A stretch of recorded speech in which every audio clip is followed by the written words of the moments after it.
DOTA 2开启全新篇章 ，DOTA Plus 加入游戏，英雄修行解锁徽章，陪伴你从入门到精通，从新手成长为英雄。英雄语音聊天轮盘，诙谐幽默，你是值得信任的伙伴。你心中的话语，借英雄我可不吹牛皮，升级绝对是好完成任务东西。即可获得英雄碎片，全新特效套装等你兑换，彰显不凡和尊贵。英雄圣物记录成就，带你回味每一个精彩瞬间。游戏中获得的数据将被忠实记录，数据也许冰冷，但其中跃动的记忆无比火热。勇士联赛再度开启，呼朋唤友，挑战极限。信任与配合是 DOTA 2不变的主题，更有 Plus 助手带你快速上手游戏。也许曾离开，但全世界的玩家都期待你归来。DOTA Plus，DOTA 2的新时代。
Hey everybody, welcome back here to the CDEC. My name is R Cryptic, and of course I am here with Mr. Neff Sensei himself. We're having a fantastic night already. One series down, we have 2 more to go.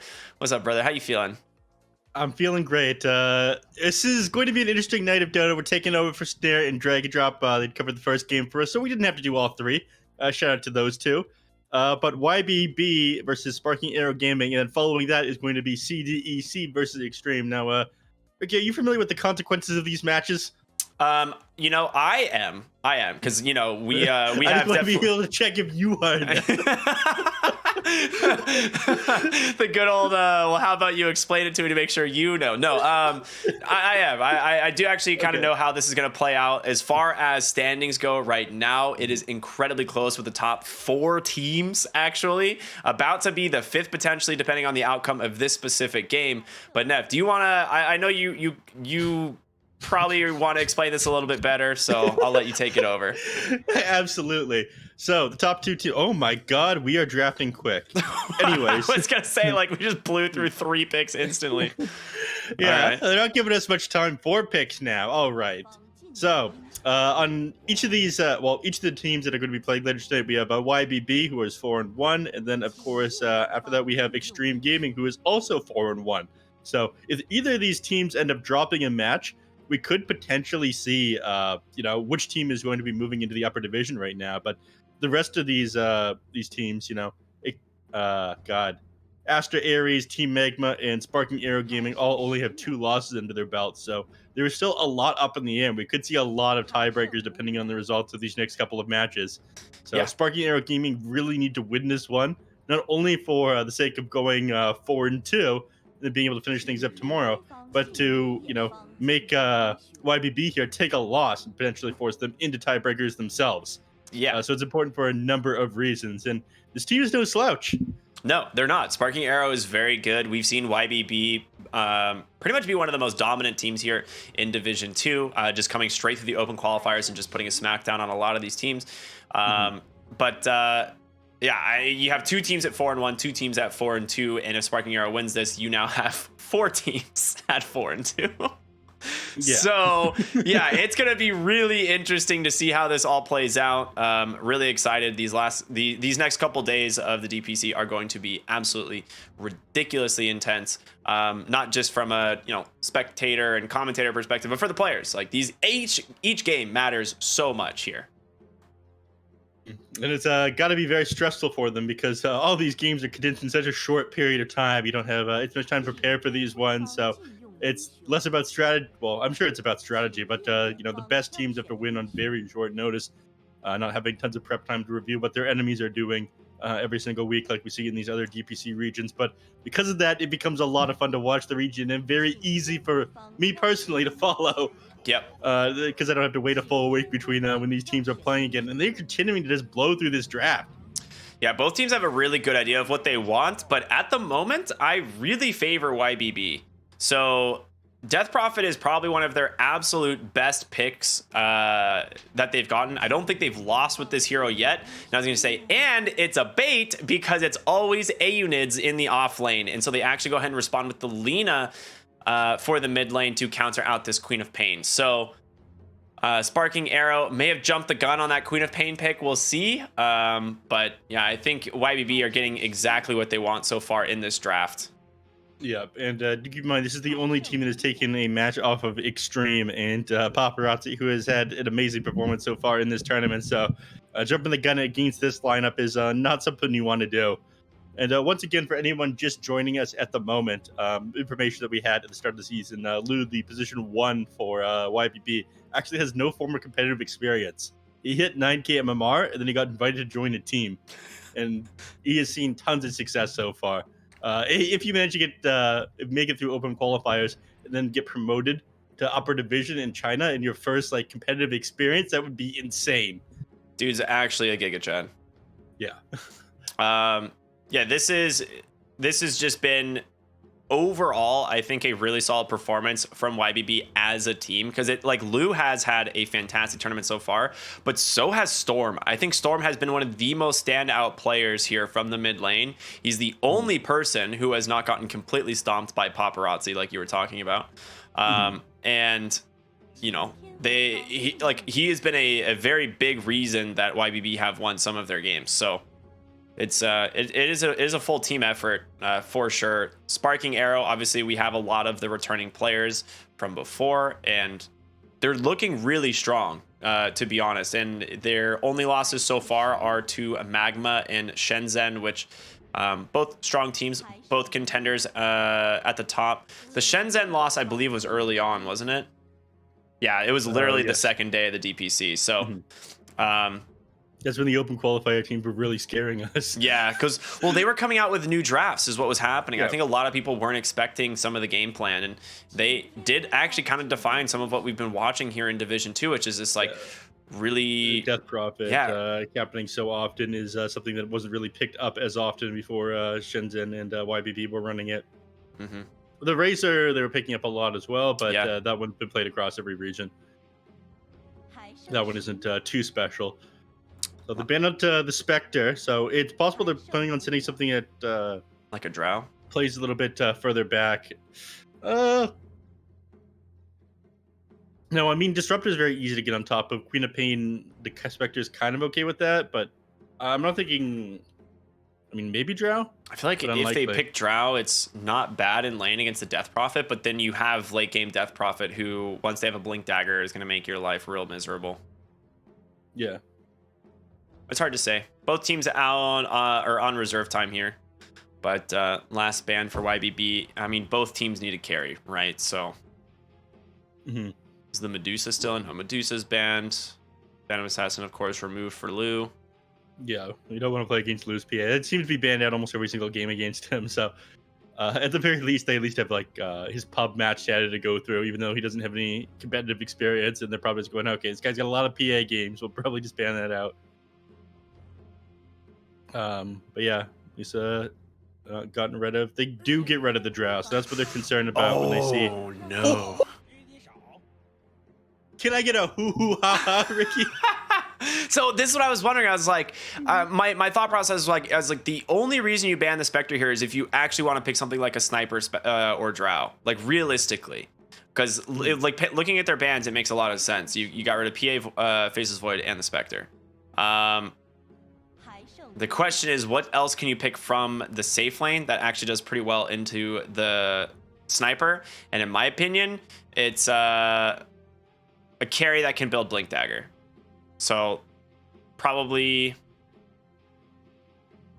actually, can you pick Sven into the Beastmaster? Yeah, you could probably pick Sven here. You could, but I'd much rather have something with jump, anything with jump here. I'm not sure how you round this one out. I mean, they're laughing right now. Sparking Arrow, dude. They've already started the ho ho ha ha, man. Yeah, Ricky is too much, right? There's no way you can pick Ricky here. There's way too much burst damage on Sparking Arrow. You were absolutely correct, Ricky. They do end up picking the Sven. They're going to go for either a Blink Dagger or a Stormhammer on hit, but I still think it's going to be difficult to get your hands on this Sniper. This was, I gotcha for sure. It is.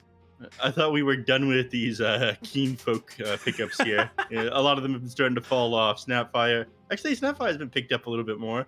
I mean, Snapfire's top tier for sure. Mostly just because of certain offlaners. Yeah. Tinker's getting picked up, I think, in Europe, but, you know. Mostly a pub hero right now. Yeah, weak Dota region anyways. True. Yeah, I would say right now, I really do like the draft that YBB has put together. I mean, they've got a lot of their comfort picks, right? You get A-Units, Death Prophet, Storm on Lena. Whether or not it's enough to deal with Sparking Arrow, who have a lot of big team fight potential, we'll have to find out. Lou Sven's got to do some big work. He's got to find a lot of farm. Then he has to get to that Blink Dagger, right? That's pretty much. The man's ripped though. I'm sure he can do some heavy lifting this game. True. Because of God's strength, after all. That is true. I'm excited, man. This should be a very fun series. It's going to be a lot of intense action. And for those of you who are just tuning in, maybe you missed the intro, these games are super important. We have only 2. This is the second to last day of Division 2. There's only one more day, so we are rounding out this DPC very soon here, and each of these teams need to pull out a win to have any chance of being promoted to Division 1. So No, you do say that, but if you include this series, this is the second last day, but we still have 5 series to complete. We do. So 2 days, but a full week in any other region is coming up here. So a lot to look forward to these last couple of games, you guys. Make sure that you don't miss any of this action. Yeah, dude, Friday is going to be so sick. I cannot wait. All right, jump into the game. Thank you, Dawnbreaker. Tiebreakers. Imagine tiebreakers, man. Dude, I don't even want to think about that right now. I'm just thinking about this game, dude. Also, can we just talk about the fact that this is a Grand Master Queen of Pain D-Stones. It's one of his absolute best heroes. He's even got the upgraded Arcana. I mean, this guy means business. It's such you pulled it up beautiful for set. the viewers? Oh, yeah, I already did. You think I wouldn't have done that already? Come on. I love me some good hats. It's like the first thing I did when I got in game. So he's got the Immortal everything, then he's got, the Arcane everything, and then the Immortal Whip. QM, easy MMR. There was a bug for a little while with this Queen of Pain set. When you popped an illusion rune, either your game would crash or there would just be like particles flying everywhere all over your screen. Wait, it was really? like one of the two. Yeah. That's weird. Yeah, I've got a clip of it somewhere, but I do believe that they have fixed it since then. That's nice, at least. Yeah. It was something to do with like an illusion rune. And I think you could do it with the Manta style as well. I think you like blinked and popped illusion like very quickly and it would just bug out. Anyhow, enough about that. You're talking about the mid lane. The Queen of Pain obviously doesn't do great against Alina. Eventually, like you're not going to be able to play close enough for Alina to actually get your daggers off onto her. If you do, you're going to take some pretty heavy punishment a lot of the time. When you want to go into the lane to drop your Scream of Pain, she's going to be able to hit you with a Light Strike Array or, get a couple right clicks off after a Dragon Slave. So the Quap is going to struggle here. And if Storm chooses not to trade with the D-Stones here, then he's going to be able to move to the jungle and just out-CS this Quap instead. Now, Queen of Pain has been a hero that farms pretty dang well, like surprisingly, like in this patch, like we saw yesterday, Paparazzi was just crushing the net worth chart. He was #1 despite, his team getting a free Aghanim synth from Roche. So you can find a lot of farm in the hero, but not as early on as like Alina can. The question is, I guess the itemization, because Lina always goes these like boots of travel into BKB, so it slows you down a little bit. I mean, for a little bit, then before you like pick back up, because you're able to play very aggressive and shove lane safely when you have bots BKB. She gets herself her bottle to start this one out. We can take a look at some of these other lanes because I don't imagine there'll be any kills happening in the mid, even though CS War is always interesting to watch. In the bottom lane, we don't see too much sniper. I believe this is the first one I've seen here in the CN region. This is, yeah. We have not seen a sniper pick so far in the CN DPC. It is something that I thought has like some potential just because of like the changes to take aim. Like this ability is so strong in certain scenarios. So plus Shrapnel is a great farming ability. Ooh, Ogre falling low top. And just the bugs on him. All right, he'll be fine. He'll salve up. But yeah, what do you think? Do you think this sniper is going to work out, or is it I think it's very good against a lot of these heroes. Everybody who they're playing against likes playing against melee heroes. Bane has a very easy time getting Fiend's Grip off onto them. Nightmares, Death Prophet as well with the Soul Siphon. Ogre Magi's got very poor cast range with his Fire Blast. So picking a super far back ranged hero, especially after they banned out that Spectre. So that definitely slipped YBB's mind. Oh, Lina. I was going to say Storm just got really low in the mid lane. Just trading there with the Queen of Pain and actually just went 2 points in the Scream, which I think is how you want to play this lane because you're not going to, like you said, you're not going to get daggers off consistently on the Lina. Yeah, you'd be throwing out like maybe one dagger, get the slow off. It kind of be able to trade with her, but you want to be maxing out Scream for extra farming speed. Do you want to talk about the Sven versus Beastmaster lane? Absolutely. So lose Sven, last pick here in the draft as a response to the sniper. I would, but Disruptor's getting gone on the bottom lane. Uh-oh. Oh, he is indeed. TP out. It's just that simple sometimes. Just that easy. Just TP out, everybody. Smart play by him. Buys a little bit of space for the sniper in the lane as well. All right, now we can talk about the top lane. Yes, of course. Thank you.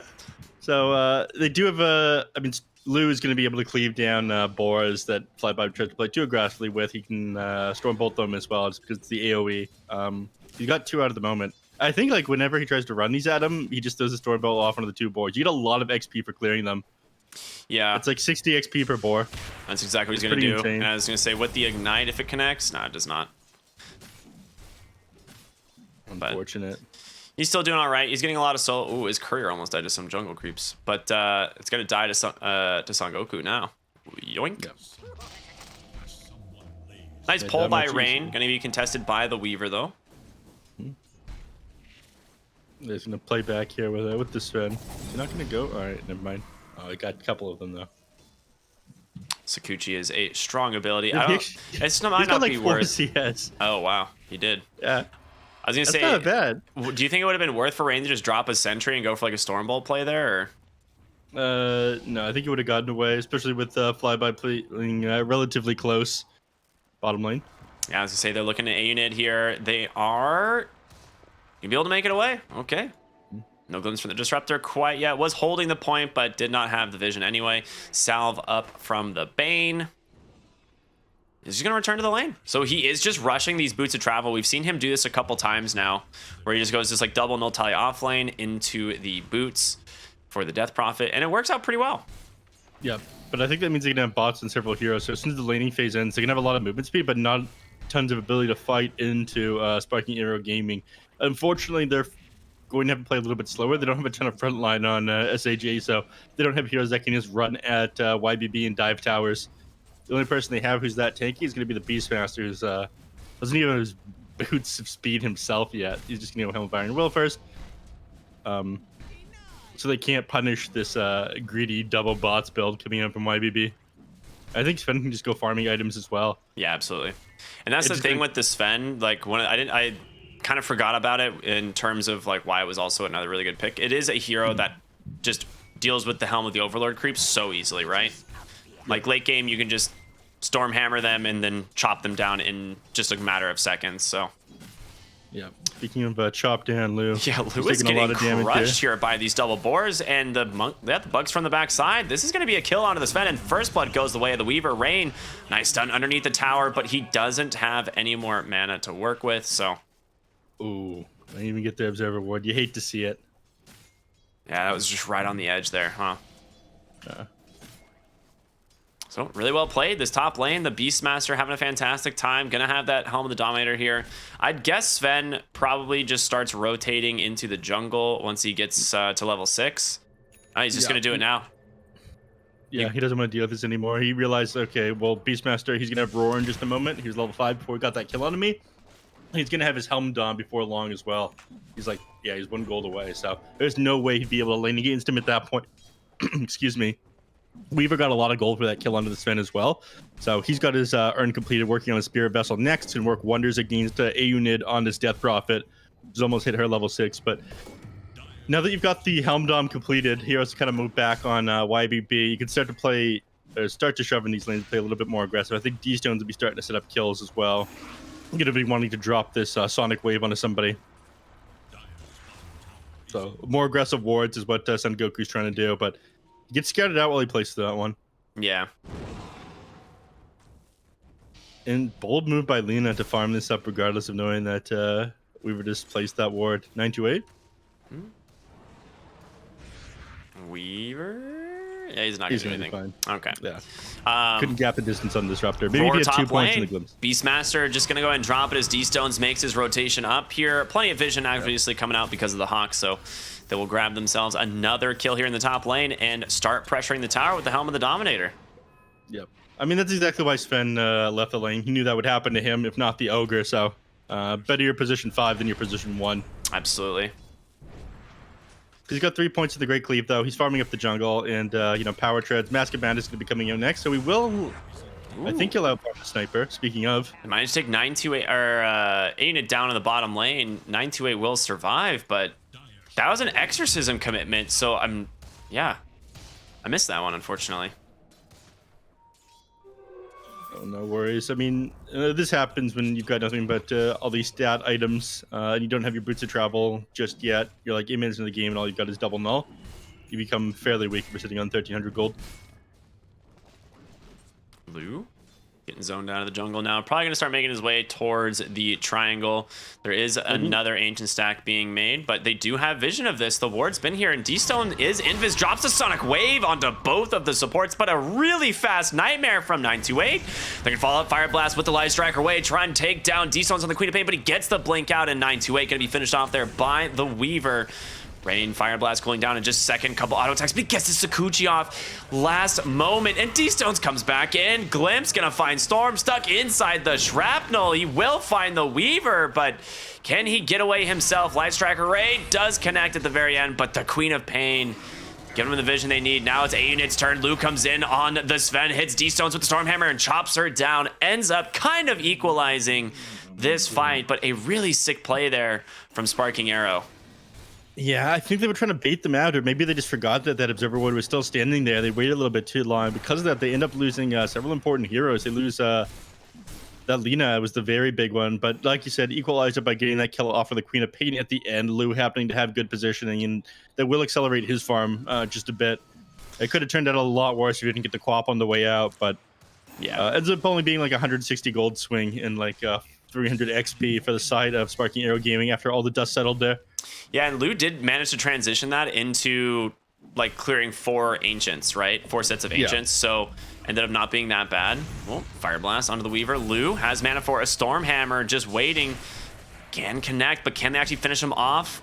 Down to 30 HP, the Ignite, one more tick, got him. Yes. They ran the numbers. Obviously, I was going to say they didn't do that one properly, but they ran math. Let's be real here. Yeah, these guys don't make mistakes. Yeah. Obviously, this analyst just can't do math right. NA School of Maths, man. You should have gone to a more prestigious university. You see that? All right, never mind. Keep it on topic. Keep it on topic. All right. Mid lane, Luna's going to shove in the wave. She's going to abuse this Arcane Rune, kind of pull further ahead with CS. And, you know, this is something that we said would happen, even though Queen of Pain's got 2 kills, 2 assists under her belt. She does not farm nearly as fast as this Lina, with this Fiery Soul being maxed out after the Dragon Slave. You clear out camp so quickly, group wave so quickly. And does have the Boots of Travel going for this BKB next. The most common build that we see on Lina. Absolutely. It's pretty much the default at this point, the bots into BKB. It just makes you have this like incredibly strong timing, and she's no longer vulnerable, right? Because that's the big thing. This hero hates getting ran at. You still have to deal with Roar and Sonic Wave, which both pierce the BKB, but it's not as easy to catch her. It's a heavy commitment, right? Yeah, it's interesting the build is which has been developing for Lina over time. Like a lot of time people just go straight DPS, they'd go Egg and Scepter a little bit after other things, but now they go for the BKB. They get the Satanic like after a big damage item, like you go Silver Edge into Satanic after BKB Boots of Travel, and it does a lot of damage, and you're too tanky to bring down. They pop a smoke and they turn their eyes towards the top lane, but they might just catch out this Disruptor instead. Yeah. I mean, they have that Fiend's Grip available, and that's what they really want to go ahead and use, but against a Disruptor, you have to catch him with a Nightmare, otherwise it's... Yeah, it's not worth committing that Fiend's Grip for. They're going to find Flyby here. Hiding behind the other trees, though. Gets the Fiend's Grip right, but he commits a Static Storm, and then there's the glimpse in time. A-Unit now trying to close the gap, but slowed down by the Boars. Unable to join the fight. Okay. Dude, I hope he very least gets this Helm Dom in the board. Yes! Imagine if he high ground missed. Menagerie. Yeah, that would have been sad. But that ends up being a lot of XP and gold. I mean, just a couple of creeps you get instead of a hero kill, but it's worth almost as much between them all. You did have to commit the Exorcism and the Fiend's Grip, though, and your Lina ended up getting shut down there as well. There was a very quick reaction. Ooh, Lou bottom lane. Might have just gotten baited by the Weaver as D-Stone's going to TP in, blinks on forward. Luke could just TP out, He but he's could. opting to walk He's away baiting. instead. He wants them to come forward. Sonic Wave comes out. D-Stones just lets it rip, but gets caught by a Stormhammer into an Ignite and Fire Blast underneath the tower. And now D-Stones may have come a little bit too far. He will finish off Lou. What a Chad. He's like, I'm taking you with me, baby. Oh, let's go. Yeah, that's he dips up. That was the optimal play there by D-Stones. Yeah, there it is. They're like, well played, well played. Real recognizes real, man. Yeah, that was one heck of a flex right there from D-Stones. Yeah, no way he was getting out of that one. Unfortunately, looks like they're gonna lose or at least take a lot of damage on. Yeah, they'll probably lose this tier 1 tower in the bottom lane. Looks like Disruptor has no interest heading down. The static storm was still in cooldown for a couple seconds as well, so I very much doubt that he'd be able to turn that. 928. Oh, he left just before he came by. Yeah. He could have gotten the nightmare off onto him. That was very close. He might still. Does he have vision? No. I mean, they see him under a ward, but they don't have the range. Mid lane, though, Lina will find Disruptor, though, stuck here. Inside Sniper. Oh, the illusion. It will save him for the moment. I thought he was going to save it, but didn't end up needing to. Jump onto the other side, though. D-Stones will be able to finish off Rain. So he does sacrifice himself for his mid laner. Yep, I know what you were going to say. You thought he was going to save the illusion to dodge the Assassinate, right? Yeah. But unfortunately, he doesn't have Assassinate. Yeah, I was going to say, once I clicked him, I was like, yeah, never mind. Yeah. The illusions also instantly died to the shrapnel, so yeah, it's like the shrapnel and a maelstrom proc just instantly killed He him. dispelled, I think, the shrapnel damage. Oh no, you can't dispel that. Bottom lane. I think maybe he went like an invulnerable tick there. Oh. Yeah, Goku happens to walk right into a sentry, catches an Light Strike Array into a Fiend's Grip. A little bit of a trade there for the mid tower, but overall, pretty good win there for Sparking Arrow. I mean, you take down the mid tier 1, that's a big play. Yep. I wonder what the Beastmaster's saving his Helm Dom for. When he didn't. He could have just dominated a Centaur, but chose not to. So I'm wondering if he's like saving the cooldown for the Overlord or something. But I don't. Yeah, that's what he's doing. Okay. Nice pick off there from Storm. Kills the Disruptor once again. He was trying to get D wards off into the enemy team jungle. Out way too far by himself, but he got the D ward. Yeah. So he did get the D ward. Mission accomplished. Yeah, that's exactly what Flyby is doing. It's 45 seconds on his Helm of the Overlord. I think he probably wouldn't have been able to dominate a creep, but he would have just lost his Centaur not long afterwards. So he's got the money for it now, and he's going to take this Thunderhide, which is the optimal creep. Or at least it was up until they increased the mana for everything. They nerfed the Thunderhide. Dude, that hero, that creep was ridiculous. It was ridiculous with the Helm of the Overlord because of all the extra base damage that you get from it. Also, it just had so much mana regen, so you could just constantly like spam slam on the wave and it would just die. The real carry of this game is now the Ancient Thunderhide, let's be honest. Yes, of course. Frenzy for the Sniper, pretty big buff. They're going to be able to just focus on Roshan here. It doesn't look like they'll be able to contest it all. So MS going to grab himself the Aegis of Immortality. I'm not sure they're going to be able to bring him down twice. I mean, you have to commit like a Fiend's Grip and put your Sven pretty far out of position in order to get on top of him. They do have a Blink Dagger right now on the Sven, but he doesn't have the BKB yet, so he's going to take a ton of magical damage, just get kited out if he tries to team it onto Sniper. Like when that level 3 Shadow Strike is on him, he's not walking anywhere. He's not going to be able to keep up with the guy. Yeah, I think the lineup of YBB really comes online with their BKBs, and right now they just don't have them. Like, you need a BKB on the Death Prophet, you have it on your Lina, but you also need one on your Sven to fight into the Shrapnels as well as just, like, the Boar Slows. It's ridiculous. Yeah, you just get kited way too hard. Mid lane, trying to wrap around onto Goku, but he time-lapses himself out of there. He's making space for them to not grab this mid tower while they take the tier 2 top. So Sparking Arrow Gaming making great movements around the map, and now they're gonna be ready to take the fight into you. Yeah, they're gonna find the D ward here. Sven, blink reveal, comes out, ends up getting caught by the Disruptor. He's gonna need a little bit of help though. Silence out on over to the Weaver, pops the dust on Ogre, and he is all alone. Gonna grab that Sonic Wave onto Lou, and he is just getting melted by the Sniper. 2 big kills go the way of YBB, and that's what we were talking about. You need the BKBs here. Yeah, that Sniper was pumping out, more than 250 damage per auto attack there. Yeah. You only hit him 4 times and did like 1,000 damage. Well, he just activated take aim, right? So he just headshot every auto attack plus, you know, Maelstrom proc as well. So yeah, it's a lot of damage. It comes back straight into that Sonic Wave and end up doing 550 pure damage as well. The BKB is absolutely crucial here, but they're not going to wait right now on Sparking Arrow Gaming. They've hit their timings. This is what we were talking about, that Helm of the Overlord on this Beastmaster. Before, Storm. they didn't have... Bottom lane pops the BKB, trying to take down the Disruptor, won't finish him off in time. Instead, use that BKB to TP home. All right. So Lena's out of there, but still no real solution for this sniper. The Sven would have to get on top of him, and he's not able to. Ogre Magi punished immediately. Here comes Sven. Sven, though, yeah, finds Beastmaster, but the headshot, it's canceling his auto attacks. He just dies. Oh, no. Oh, the tip comes out. It's a disaster. He can't do anything. There's such a huge slow on it. Dude, watching someone get headshotted and 4 autos in a row get canceled, that is... Oh, that feels so bad. Gosh, that feels so bad.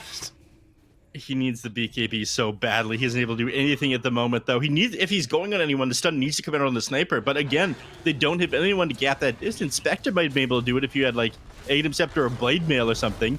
He could stay on top of him, but that's why they banned out the Spectre. They saw this draft and they go, okay, well, we're not playing a melee core against this lineup. And again, the only match in the CN DPC where Sniper has been picked up so far ends up being just the perfect Sniper match. Yeah, and he is incredibly farmed. The Eye of Scotty is going to be coming here fairly soon. Arguably, I think one of the 5 best items in Dota 2 right now. It is essential that someone buys one in pretty much every game for your team. So, Sniper, really strong with that, obviously. Be able to kite out these heroes and even more. There's no chance you get away from this hero once he has it.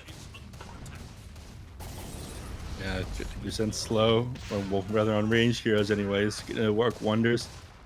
You know, her BKB is gonna be much against that Eye of Scotty, and you will lose your tier 3 here. Dude, it is 20 minutes. You have a sniper pick, and they just took your tier 3. Yup. That Dota sometimes. They're going to get back now, though. D-Stone's TP's to the top lane, and they do see that. They're going to try to make a movement here on YBB. Sven, unfortunately, on the other side of the map. He went to... he's going to go back, try to fight with his team, but they're going to be long gone. Yeah, Storm will finish off the Disruptor. I mean, you found the Disruptor now for like the third time on this Lina, but they're never getting anything else out of this, and they need to. Oh. They see his courier. They know it's going towards the sniper, but with this whole team here, it's difficult to... They kept their vision on him again, thanks to that Observer Ward. 928. It's so hard. He would love to go for that, but with the Weaver there, it makes it more difficult. And I think once this Weaver gets the Aghanim Scepter, there's going to be no way you kill the sniper. The only way I see that happening right now is a Fiend's Grip, and if you can dispel that, then off you go. Ayanid, he's just dead. He's going to have to pop his BKB and TP. I think he can't even do that now. Do that? Yeah, Sonic Wave. They just took way too much damage. Storm comes in for this. Gonna pop that Shadow Blade. They drop the Sentry and try and find him, but he's too fast. He's just gonna zoom his way out of this, out of the danger zone here. Yeah, he waited too long to do that on the Death Prophet. The minus armor ended up stacking up on him, and he took too many auto attacks, so just ended up getting melted before he could TP out. And Goku almost has an Aghanim Scepter, just about 650 gold away here for the Weaver, and that is going to be a huge timing for Sparking Arrow, so good luck killing the sniper. We have the BKB completed on the Sven. Unfortunately, the sniper has the Eye of Scotty. He is not easy to blow up anymore. No, not at all. And after this, you can just go like Butterfly, right? Like, what do you do when he has Butterfly? Pray. Rain here in the jungle, going to be found by D-Stones, and quick TP out, but Disruptor there to cancel it once again. Out of anger, Rain's going to go and stun up that Queen of Pain, but goes the way of Disruptor. Another kill here for Sparking Arrow's bags. They now have a 3,000 gold lead. And they're starting to really take over. I mean, it's a 3,000 gold lead, but the amount of control that they have over this map makes it feel so much worse than that. Sure, Lena's still the most farmed hero in the game. Sure, Sven is reasonably farmed, but I don't see them capable of taking team fights even still. Dude, the 3K gold lead is literally They see Weaver. Queen of Pain TP back to the base, so they need to take something like right away. Yeah, they smoke up. Unfortunately, I'm pretty sure they're just grouped up here and sitting on the triangle in order to like keep control of the Roche Pit for the next couple of minutes. Dude, look at Weaver's net worth compared to the other supports here. That's where your gold lead is, and it makes a huge difference, right? Like he has the Aghanim Scepter Spirit Vessel now done. Oh yeah. This eggs. I don't think they know that he has it yet. They're gonna see him in a moment. No, he's under smoke to see. Oh, they thought it was real, and now Flyby catches him with a roar. Sven needs help. Spirit Vessel's on. A unit goes in, but just gets caught by that Sonic Wave, trying to disengage. They still haven't been able to get on top of MS and Rain, the sacrificial lamb, to go down. Storm deciding maybe I can go in onto the sniper. No, you can't. You can't at all. Lou comes in. Stormhammer finds him on the backside, but he just doesn't have the damage. Trying to chop down Flyby, gets the kill, but there it is. The time lapse saves MS back up to full HP. The GG out as both cores go down. A 5-man wipe for Sparking Arrow to round out game number 1. Yeah, it doesn't get any better than that. That sniper, 50% slow off for the Queen of Pain. After she tried to blink away as well, it just wasn't able to go anywhere. Too tanky with that Eye of Scotty, and I think all hope was lost after they saw the sniper back up to full with that time lapse. Nothing they were able to do, and even though it was only like a 6k gold advantage at the very end in a 9-19 game, like it felt so much worse than that in the fights. They knew that no matter how they approached those, unless Sparking Arrow Gaming like sat the enemy sniper in front of the rest of the team, there was no way that they were going to lose that. So SAG, no slouches, and they end up taking a game off of one of the top sitting teams. Yeah, man. In DPC Division 2. These are going to be sick games. I'm super excited. The thing that makes this one so interesting is I think if this game goes on later, YBB run over Sparking Arrow no problem. And I think Sparking Arrow made like a really good call to play really active with this Beastmaster, with this Queen of Pain, and the early Spirit Vessel into this Aghanim Scepter. I mean, their decision making was really smart here. Mm-hmm. That sniper pick out of nowhere is definitely game winning, but D-Stones, he played a great Queen of Pain game mid, regardless of the fact that Storm was so farmed. The Quap ended up finding a ton of kills, did end up getting that kill off on the Sven, stopping him from accelerating too far ahead. Lou just did not have the hero that could match it very well against anybody here on Sparking Arrow Gaming.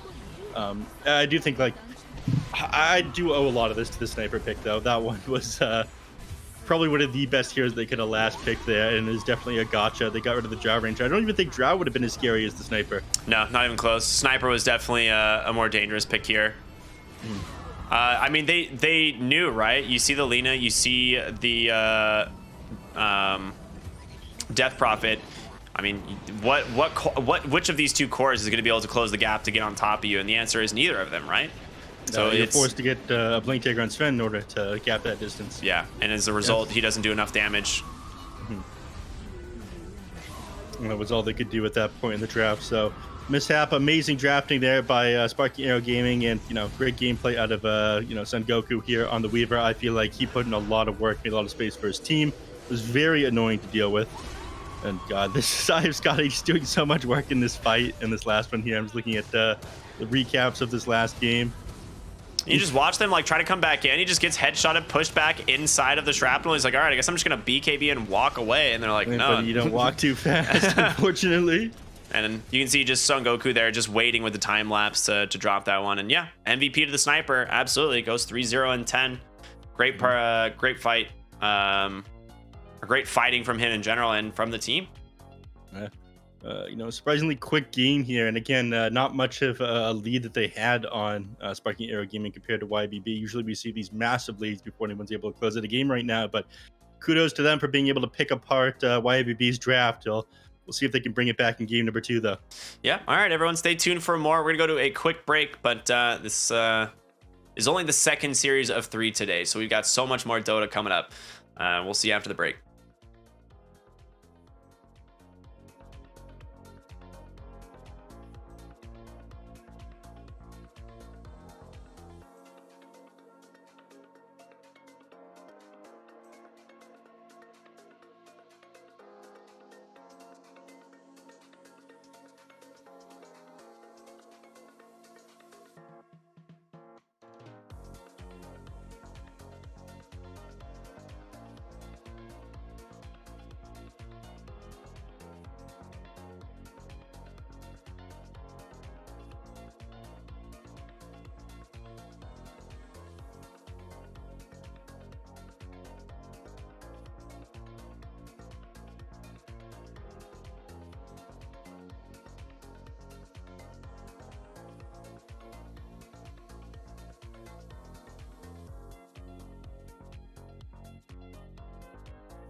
Hey everybody, welcome back here to the DPC. My name is Art Cryptic, of course, here with Neff. We're going into game number 2 of our second series here. It's YBB versus Sparking Arrow Gaming, and game 1 is was pretty sick. A little bit of, I would say, an upset in most people's eyes. In some people's eyes. Other people might argue that YBB have had a standout performance here in the CDEC.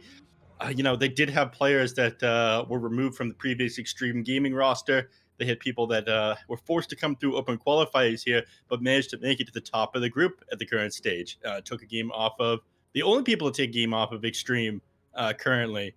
And Sparking Arrow Game, they ended up picking apart their draft, realizing the weaknesses with it. And YBB, they're a little bit rattled after that last game. They don't want to deal with the Beastmaster again. And hopefully they won't allow them to grab a sniper when they have no way of closing the gap. Other than that, they're going to go back to the 2 heroes that they picked in the previous game. Sparking Arrow, they started this draft off, with this Weaver and the Queen of Pain. Yeah, I think the Beastmaster Weaver, they thought they were going to be able to do better against in lane, and then very, very much struggled against. So I'm not surprised to get rid of the Beastmaster. The Weaver obviously going to be picked up by Sparking Arrow, but it looks like YBB get their favorite hero, which is the Razor, and almost guaranteed to be Storm playing that one in the mid lane into that Queen of Pain. So we'll see how this plays out. I'm pretty sure he has had an incredible performance on it so far. So should be interesting. See how that is quite different from game 1. Yeah. A couple things that have made it through here. The Death Prophet, which they ran in the previous game, but they didn't end up taking the win with it. They've still got the Phantom Assassin in the pool as well, and they banned out the Viper on Sparking Arrow Gaming. So maybe they're just trying to bait out a Phantom Assassin pick, because Viper is one of the best counters against it. With that, Nether Talk and being able to apply the break. We'll see though. We've got tons of reserve time on both of these teams, but I imagine they're a little bit shaken after that last game. So what their last ban here is they've gotten rid of the Disruptor and the Beastmaster. Worried about just getting caught out or Sparking Arrow Gaming running back the same strategy. To drop a game here would make your journey into the upper division so much more difficult. But this would secure a much easier time for Sparking Arrow Gaming. Yeah. They still have, they have this game now and then a last series against Extreme. So if they could upset both of these teams, well, I'm not even sure the upset is the right word for it, but if they could take a game off of YBB, who's the top, one of the top 2 teams, and then Extreme Gaming, which is one of the top 2 teams, they would end this at 5-2 overall. It would force Extreme Gaming and YBB to a max of a 5-2 as well. And Aster Ares can only be as a max 5-2. Yeah. So Aster Ares Sparking Arrow can make some big plays here. Yeah, Sparking Arrow, if they were to win this series and the next one, they could force a 4-way tie for the first to 4th place. But I'm getting ahead of myself here. They still have this match to win. It would be absolutely hilarious to see, but I think it would make everybody's life, the player's life, well, a nightmare, the TO's life, a nightmare, our last nightmare. We might see another, unbreakable tie between the team scenario like we saw in the previous season. For anyone not familiar, in season 2 of the CDEC last year, there was actually there's a 3-way tie for second place. Each team went 1-1-1 against each other before it was forced to go to time based scoring because there were inconclusive results. And which was it that got promoted again? Royal Never Give Up. It was LBZS who got promoted last season, Division 1. Was RNG the first seed? Is that what it was? No, the first seed was Phoenix Gaming. Oh, how did RNG make it up there? Oh, they just bought Elephant slot. That's what it was. Okay. Yeah. And then Elephant went down to the lower division, and they sold their slot to Neptune Gaming. Yeah, that's right. Yep. But unfortunately, Neptune Gaming was knocked out, so that slot didn't last too long, unfortunately. They played all their games first as well. But Faceless Void, Snapfire picked up, so they have a lot of damage pumped into this Chronosphere between the Queen of Pain and the Snapfire. But Faces Void is a work cut out for him as far as being a frontliner. It's all likelihood going to be position 1 Faces Void, but every so often we still see it on the 3. We also saw Queen of Pain on the 3, didn't we? Just I yesterday. don't think I have. No, We might have, but I don't think so. We definitely did. Was it you and me? Are you sure? Yeah. I'm fairly sure. Everything kind of becomes a blur after a little while, though. I don't think I have seen it, so it might. I mean, maybe it's hard to say. But the last phase of picks here are going to be coming out from both teams, and I mean, you grab Storm Spirit here, so now you're kind of changing things up. This, I feel like, is not a hero we see all that often, and it's picked what I'm assuming would be for your mid lane, but isn't it like hard countered by the Queen of Pain? So is this some like off lane storm shenanigans we're about to see get pulled out from YBB? No,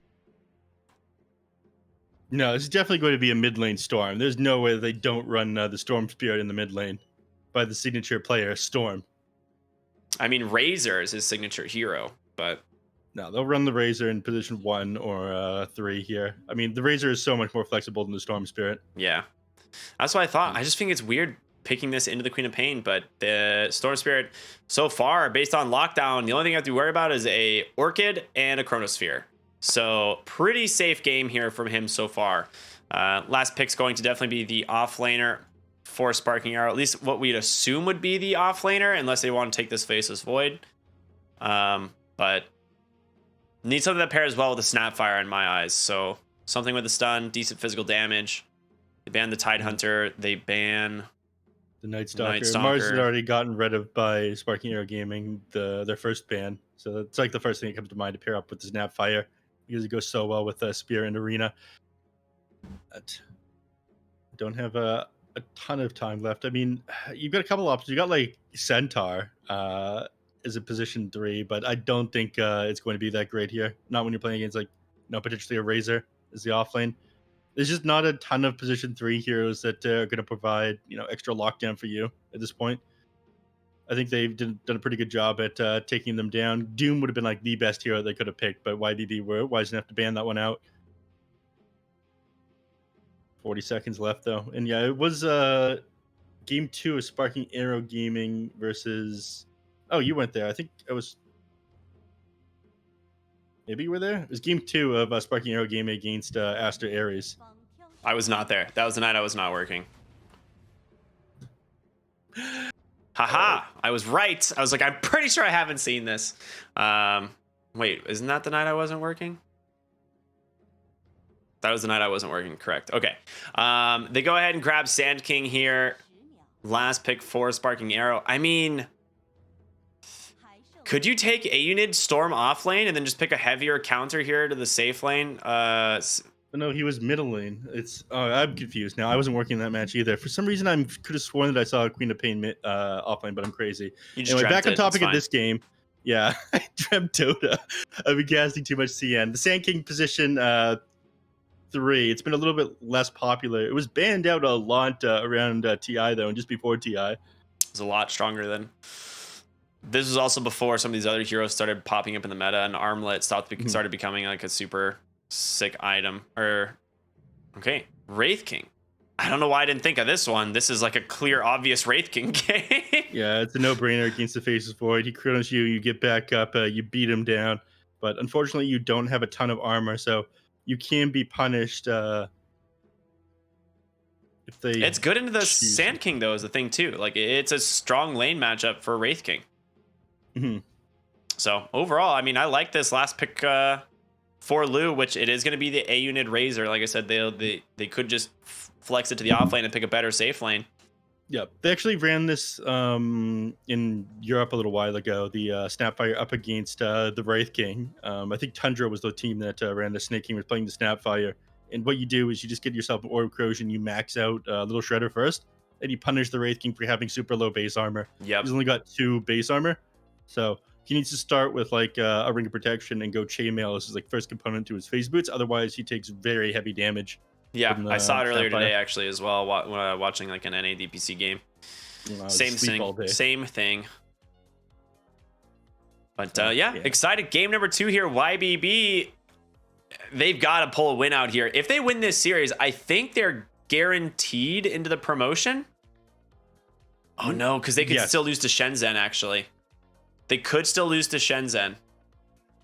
They could, and a lot of teams are sitting at 4-2, and I think Asda Ares could just take a win against Magma tomorrow, and that would put them at 5-2. So still nothing guaranteed, even if they win this match today. But it puts a lot of things up in the air. If Sparking Arrow Gaming managed to grab this one.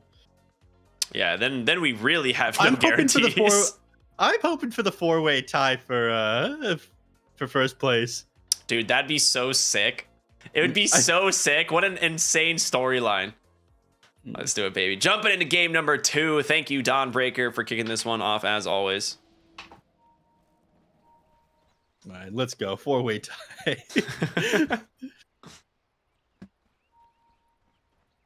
But yeah, let's get the show on the road.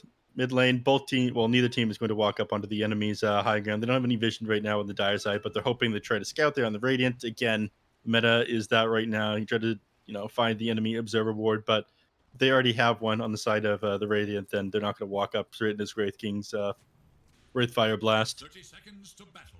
We've got double stun as well if they go underneath the tower, so they're going to be just fine. I don't think there's going to be any trading for this first rune here. Snapfire did go for the Blightstone at the start, so I imagine she's going to go the little Shredder build, and Wraith King did go for this Ring of Protection.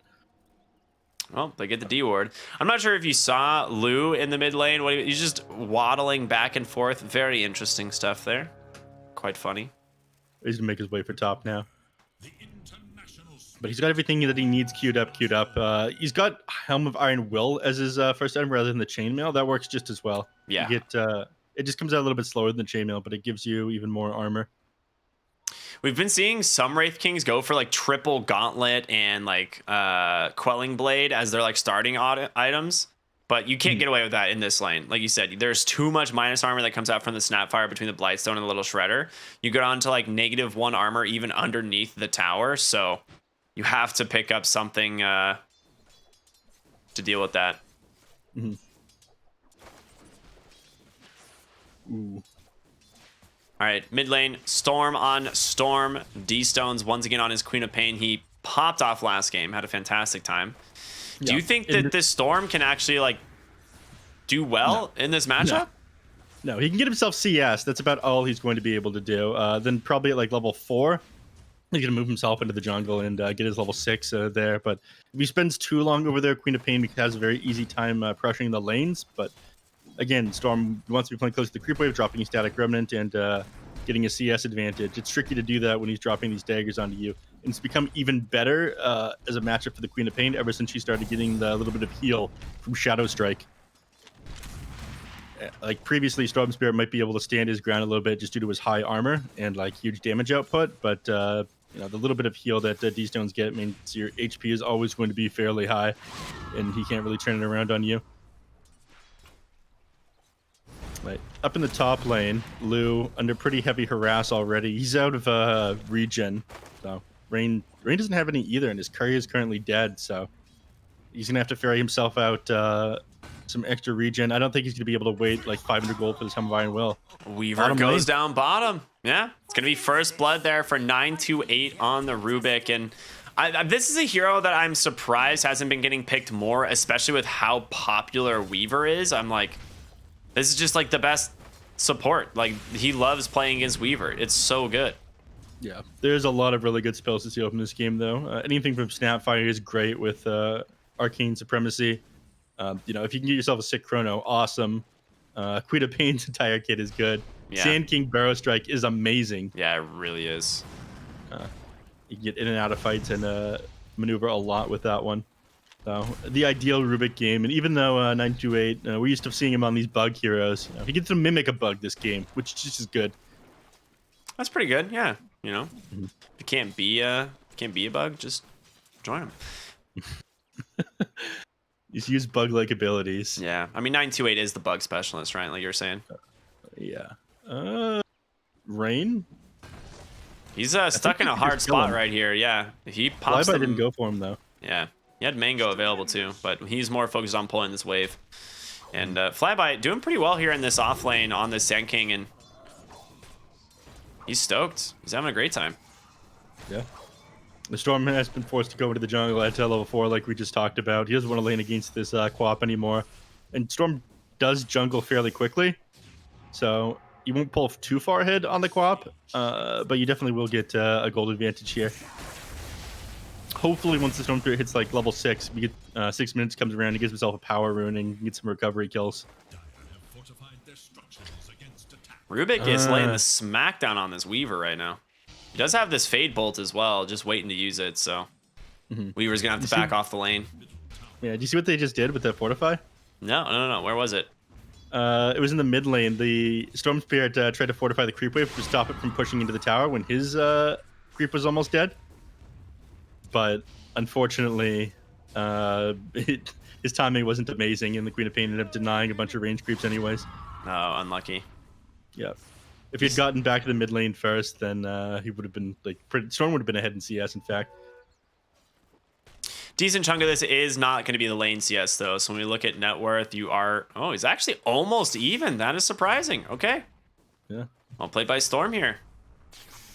The fact that his easy camp is uncontested is huge, right? Like if the Weaver had like centered out the easy camp or something, this Storm would have pretty much no real easy camps to find. Yeah. There'd be it wouldn't be such an easy game. That's what you were going for there, right? Something along those lines. To be honest, I don't want to lie to you. A lot of the jokes that I make go over my own head. You don't need to admit that on air, man. I think there's like a subconscious part that's just like, yeah, this would be a great joke, but he won't get it. You wouldn't get it. Storm now gets level 6 here, clearing up a stack in the deep side of the jungle. Lu, level 5 on the Wraith King, almost to his armlet. And like you said, you just get this Helm of Iron Will. This is when you feel very strong. And he's just going to continue just try and trade here with Flyby in the lane. Yeah. Goku didn't max out this little shredder, by the way. Ended up putting multiple points into Scatter Blast, but Lu did build correctly against it. I think he knew that he was going for this, armlet first item build after the Ring of Protection, so it wasn't necessary for him to max out the little shredder. Scatterblast is also really good at clearing up the skeletons, right? So if you manage to mass summon them, you can like burrow strike it and like once and then Scatterblast it again. But speaking of Scatterblast, Lu gets caught by there, drops the stun onto Flyby underneath the tower. He's taking a lot of damage. The Sandstorm is doing work. TP's coming in. 928 here on the Rubik, decides he doesn't want to engage, so Lu just gonna go back to farming it up. Yep. And that's going to be it looks like. There's a bit of miscommunication about who they wanted to go for there. Flyby looked like he was trying to commit onto Lu, but Son Goku, he little shredded down the tower and trying to do as much damage as he could with that catapult on the creep wave. Yeah, that was smart, actually. Yeah, I did prefer that one. Ooh, bottom lane, A-Unit is alone as a result of these TPs, and MS doesn't actually get the bash right away, so lucky Storm. Did you see Faceless Void's items? Triple Slippers, Band of Elven Skin, Quelling Blade. Yeah. Fair enough, man. This dude just has 90 damage. What the heck? Top lane, Wraithfire Blast onto the Snapfire. They will find the kill, but in comes D-Stones. Jumping forward, will be able to help finish off this Ogre Magi. Tries to go for a deny, but doesn't end up finding it. You've got too much armor and damage block on Ogre Magi to get yourself a deny off in the neutral camps. He's a thick boy. Yeah. But it's D-Stones who gets the first recovery kill here. Storm, he's got himself his Arcane Rune, but I think he's just trying to shove the wave as quickly as possible to get a little bit of damage off of the tier 1 mid, but he wasn't able to. Next, I imagine he'll probably wait for this 8-minute rune and then turn his eyes, I don't know, maybe bottom lane? Faceless Void isn't an easy kill to find, though. No, he's gotten this max plasma field, though, and he's managing to clip Weaver with this almost every time. So Weaver has kind of been unable to really put on too much like aggression bottom lane. He goes and drops a double ward in the triangle, though, so they really want to be able to get eyes on this when Storm Spirit or the Wraith King move their way over. Yeah, Storm's spending a lot of time over there as well. So if they could catch him out while he's trying to farm creep camps, then that one's super big. But the window of opportunity has kind of already been missed. He's already past level 6 on Storm, so Queen of Pain doesn't have such an easy time finding these kills. Ooh, Queen of Pain blinks in. Rain's there. They get the first stun. Vortex to follow in 928. Can he get the telekinesis? He does, and they find the kill.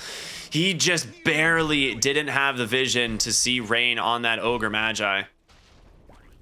He blinked the instant he was going to walk into vision.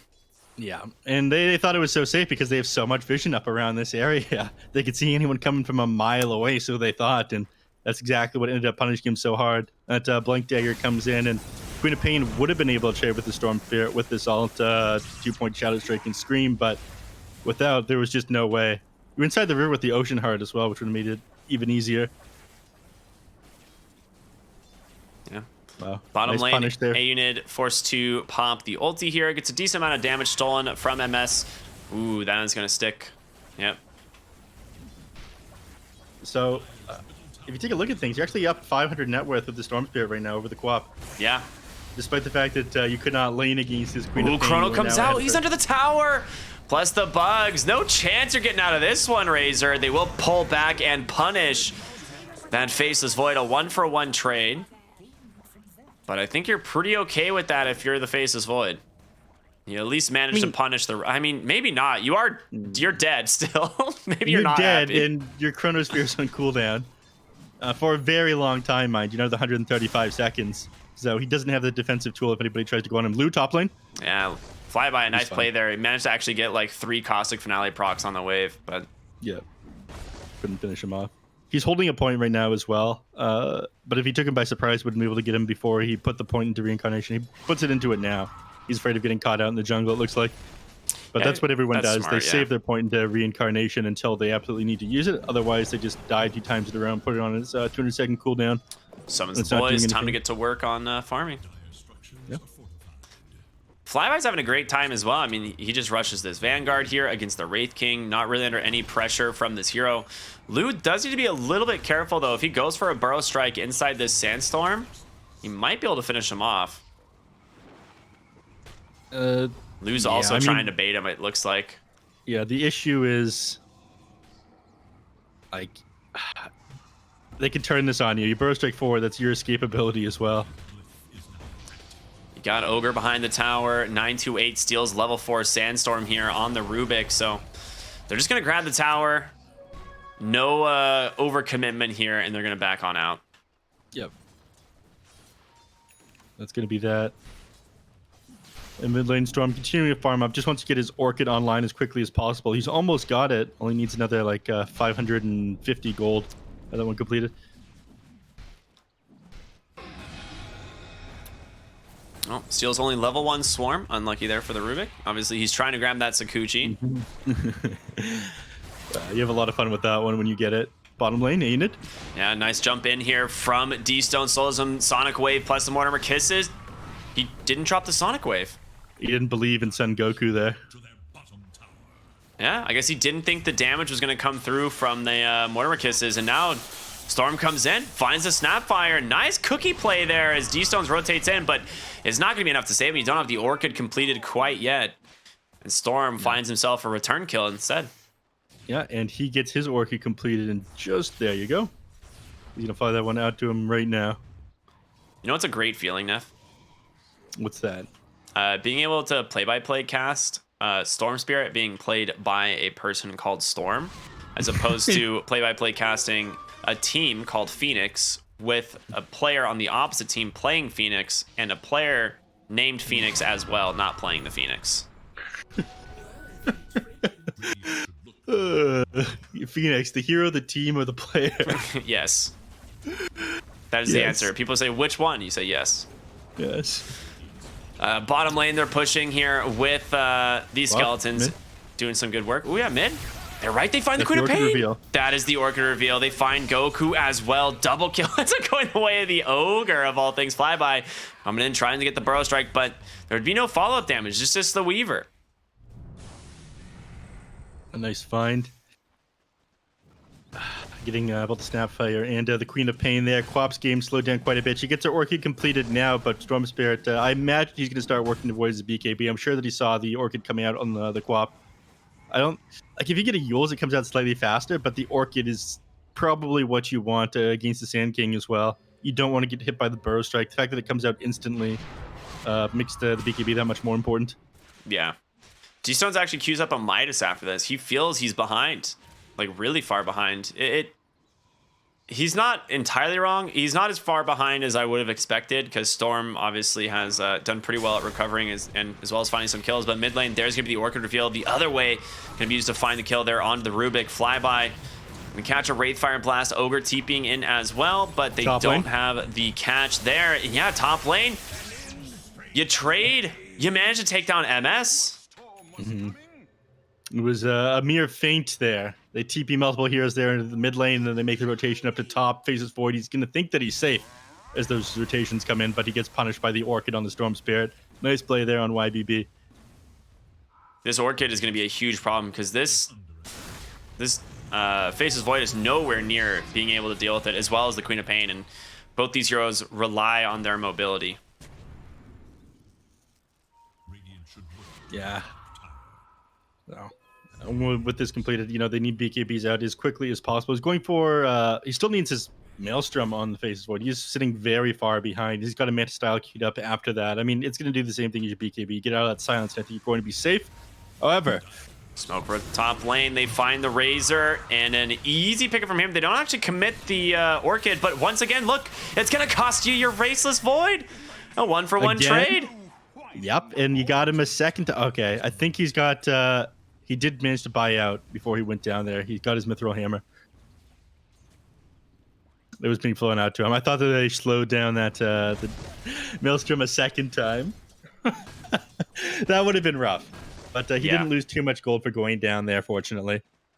But now you have to think about your Faces Void versus this Wraith King, right? Look at the difference. Yeah.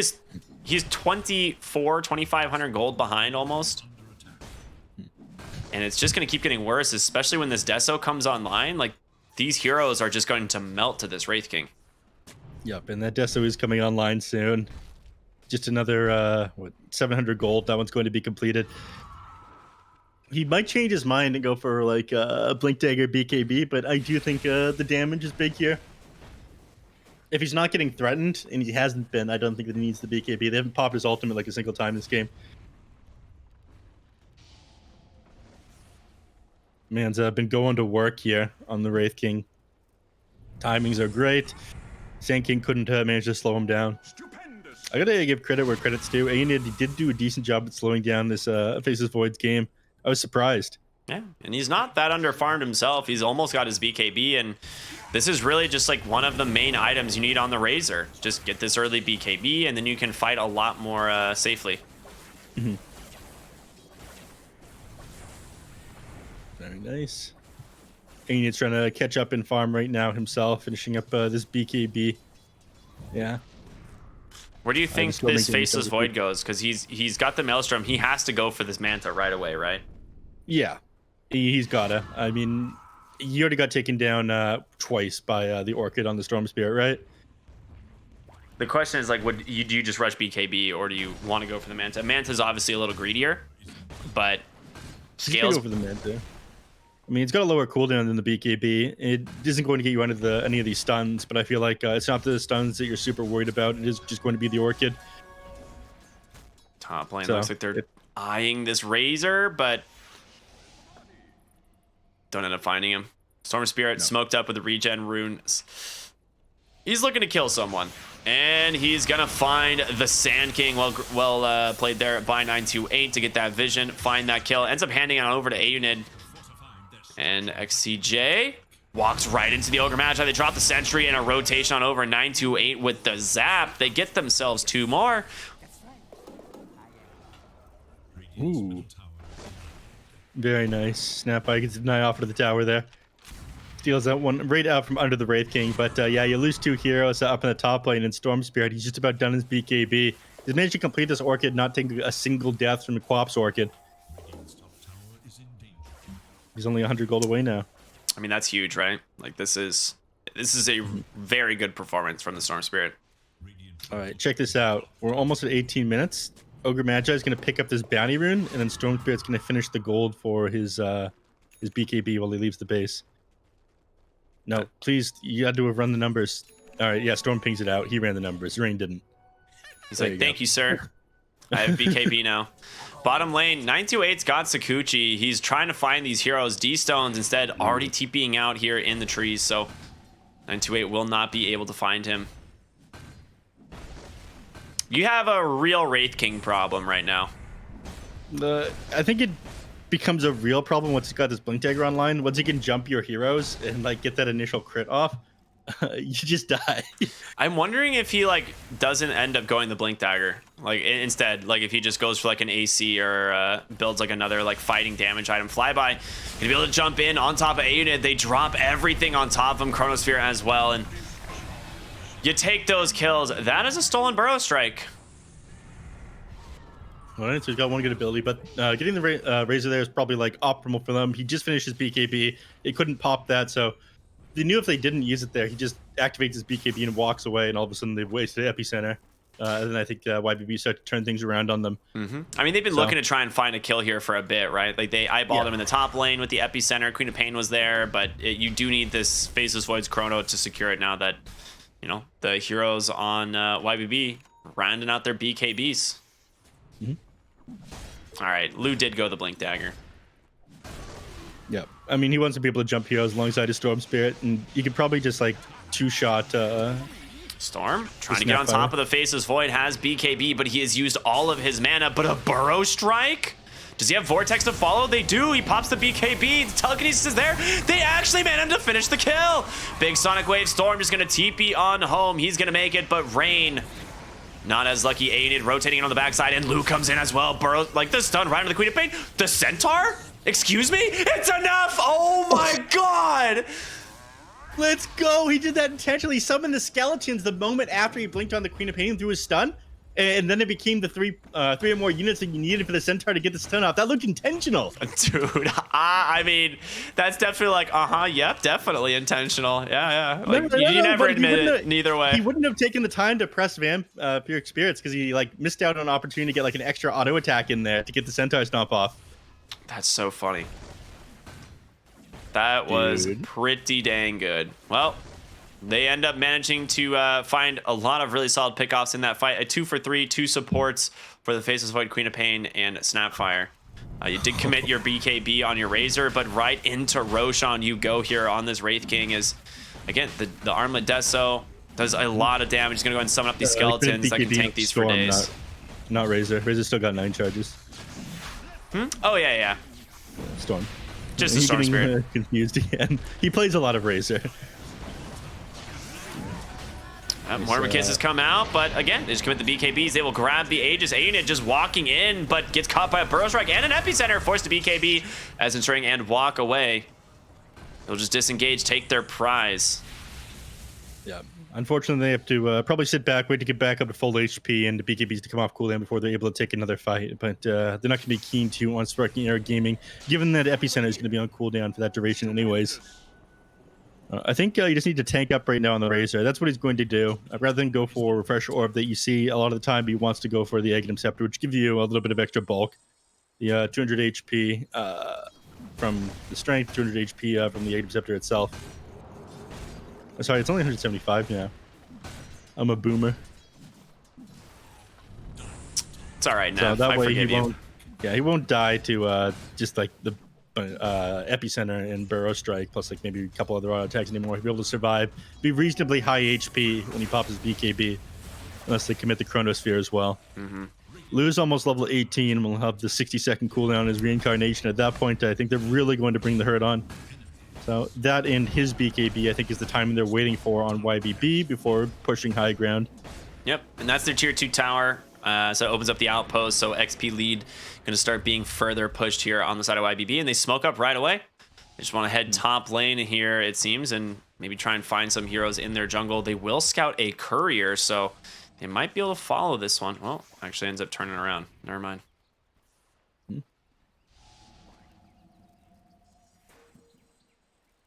Lou Just gonna yoink the Faceless Void Courier instead. I was pretty okay with that one.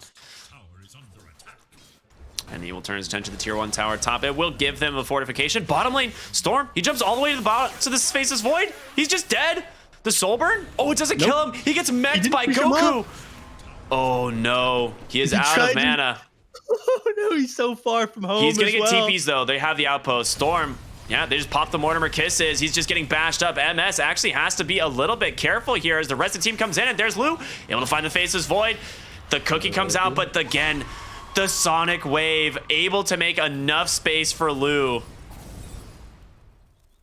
That's not gonna be enough to burn damage, but yeah, ended up going way too far forward there on Storm's Beard, and Storm, he tried to get the style points there and walk away. He had the opportunity to like continue to stay on that Faceless Void and finish up. All right, he gets his style points back. He got his style points back. He squashed a bug in the. Did you see that? He just zipped all the way out and killed it. Yeah, I didn't see it, but it was a 954 damage from Ball Lightning. Very nice. Style points recovered. Oh, he gets an Arcane Rune as well. All right, you can be the cool guy again, Storm. BKB accidentally popped by D-Stones. Got to make sure it works. Yeah, sometimes, you know, sometimes you just have it in the wrong item slot. I'm not sure. But, yeah, he is at least aware that it is at least functional. Yeah, exactly. You never want a non-functional BKB. That's the worst time to find out. Yeah. Like a parachute, right? Yeah. Bottom lane, they're going to go ahead and jump onto the Faceless Void once again. Storm pulls him back in. Will not let him get away this time. As he finds the kill. Goku now stunned up here by Lou. A couple auto attacks, a big crit. They grab themselves too. And I think just like that, they're going to start to move high ground. I mean, BKB's on cooldown for a little while in the Storm Spirit, but he popped his BKB with an Arcane Rune, so it's only on cooldown for another 30 seconds here. We'll take this mid tier 2, and they've still got another, 58 seconds on this Aegis. They might as well use it. I mean, it's on Storm Spirit, one of the best heroes to carry it. He gets to dive super far forward with this. Oh, and he will. Based on how Storm's been playing, he will. I can already tell. He's just going to go ahead and jump these backline heroes the moment he sees them. Lou's going to claim the mid-tier 2 tower. It looks like they just want to go ahead and push top as well. They want to just take all of these towers out of the game. Maybe they'll play for the second Roshan after that. But 928, he's scouting. He's looking for this Queen of Pain. He steals the blink. Oh, no, he still Scream. Never mind. It's really easy to farm these waves now. 928. So here's the thing about Rubik is when you're playing in certain heroes, you just one-shot creep waves. It's real fun. You farm incredibly fast. And we already see he has Blink Yules completed. An extra 950 gold to boot.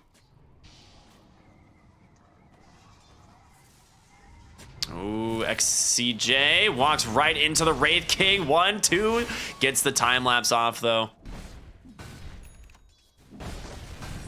Aghanim Scepter now completed on the Razor, so they've got a lot of damage for the high ground. They choose to walk up the hill. But again, Aegis expended now. 2 minutes and 40 seconds to Roshan is back. They find Queen of Pain. Jump forward by Storm. Yep, they jump forward. Orchid does come out. D-Stones actually just wants to try and find a kill of his own. Mortimer Kiss is there out on the Rubik. Storm still... Actually, no, his Aegis expired. MS didn't want to go for the Chrono. Has to be careful. Lou jumps on in, trying to take down this Snapfire. Nice Burrow Strike, making a little bit of space. MS... They actually don't have much to dump into the Chrono. Mortimer Kisses are already expended. Yeah, if they drop the Chronosphere like right there onto the Wraith King, then Wraith King just gets back up, pops the BKB afterwards, and turns the fight onto them. They cannot commit. Oh, Lou. They might try to go for this one. I mean, if Quap blinks 4 and gets the ult off, but to lose a fight so close to your base would be a disaster. So yeah, they're forced to get back for now on both teams. Was I going with that one? Oh, yeah. It's Wraith King playing absolutely insane at the moment with how far forward he is. Find himself a Paladin sword as well. So he'll be able to heal up and need to play super aggressive. They're hunting him through the jungle right now, though. Ooh, Ceremonial Robe. That is quite good for the side of YBB. If Storm goes for the Aghanim Scepter, okay, he's actually queuing up a Hex instead, so. Yeah. I guess he just wants single target disable. Right now, you know, this Manta Style and Faceless Void is a problem, so best way to deal with that is instead of hitting him with the silence, is hit him with the disable, and then you can follow up. You have a lot of single target stuns on your team to follow up with if you get the initial jump with the Storm Spirit. They have Lift, Wraith Fire Blast, Fire Blast.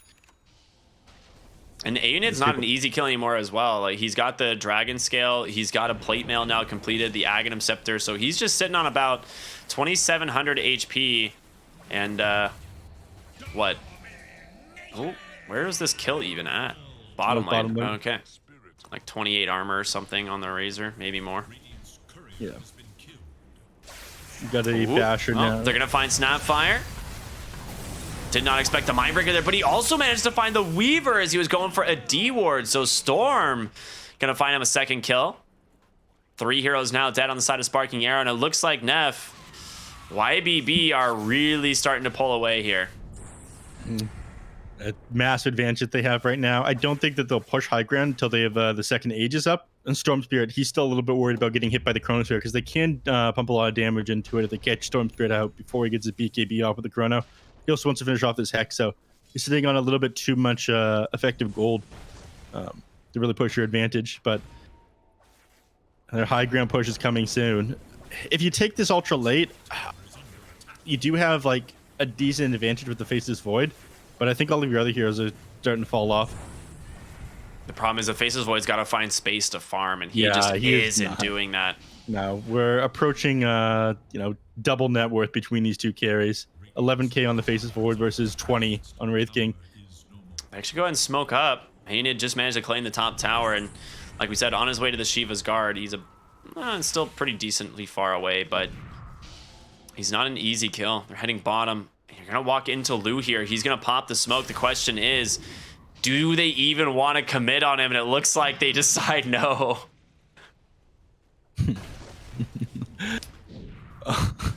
Lu has plans of his own, blinking forward into the entire enemy team. Storm Spirit nowhere close by.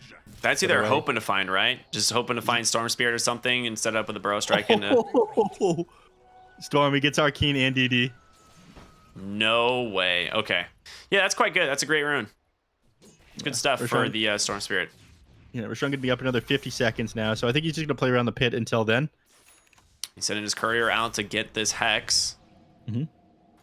Abyssal Blade now completed on the Wraith King as well. Dude, they are just so farmed, man. The amount of net worth they have, the 20k difference between these two teams, I'd imagine they're going to start trying to find a pick-off or something here, right? As the Roshan is going to be respawning soon, but maybe they don't even need to. Maybe they're just going to like take Roshan and not even care. AC, the next item for Lu here. Lu? Yeah, that's a solid for us. He's looking to push the high ground for this. He doesn't have any space for it, unfortunately, but I think I don't even think that he needs his Soul Crest before he goes high ground. Like, it'll help.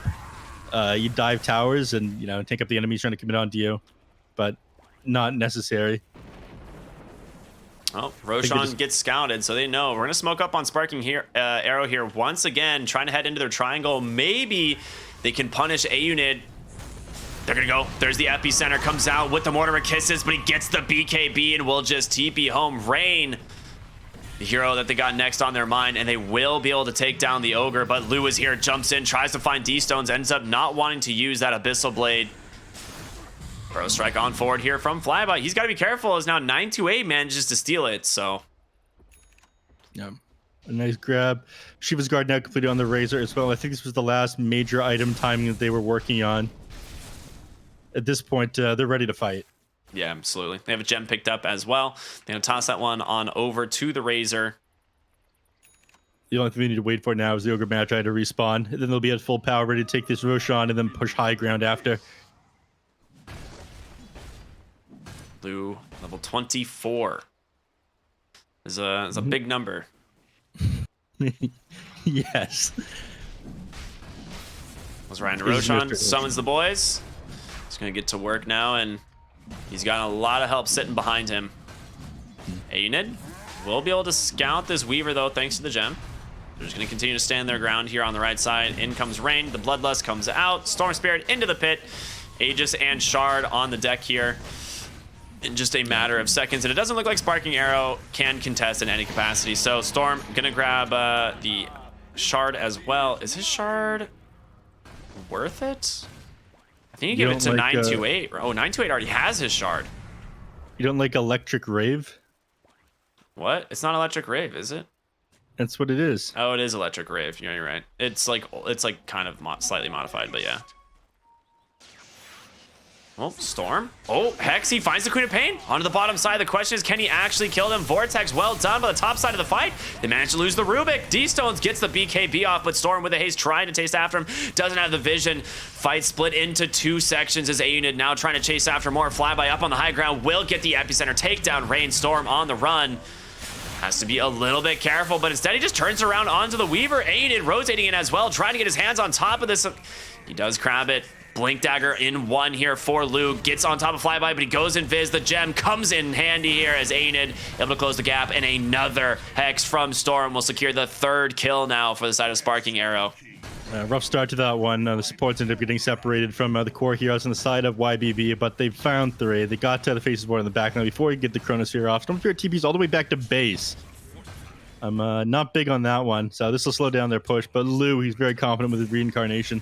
He's gonna go, I was like, I have a feeling he's gonna like run to the center of the map and then just dive the base with ball lightning. Well, speaking of diving, Lou goes in, gets the Abyssal Blade drop there, and now Wraith King, that's gonna be his reincarnation, I think. Yeah, it is. Yeah, 60 seconds. It's on cooldown now. Lee's got to be careful for a little bit. Snapfire is surprisingly tanky. Solar Crest, you know, going for these Guardian Greaves with a Vambrace behind next to these tier 3 towers. I mean, this hero's got almost 30 armor. 30 armor, yeah. That AC Deso is not enough. Yeah. Oh, he doesn't have the AC yet. Never mind, he went for the Swift Blink. Yes. I mean, inventory slots would have been a concern if you went for the AC.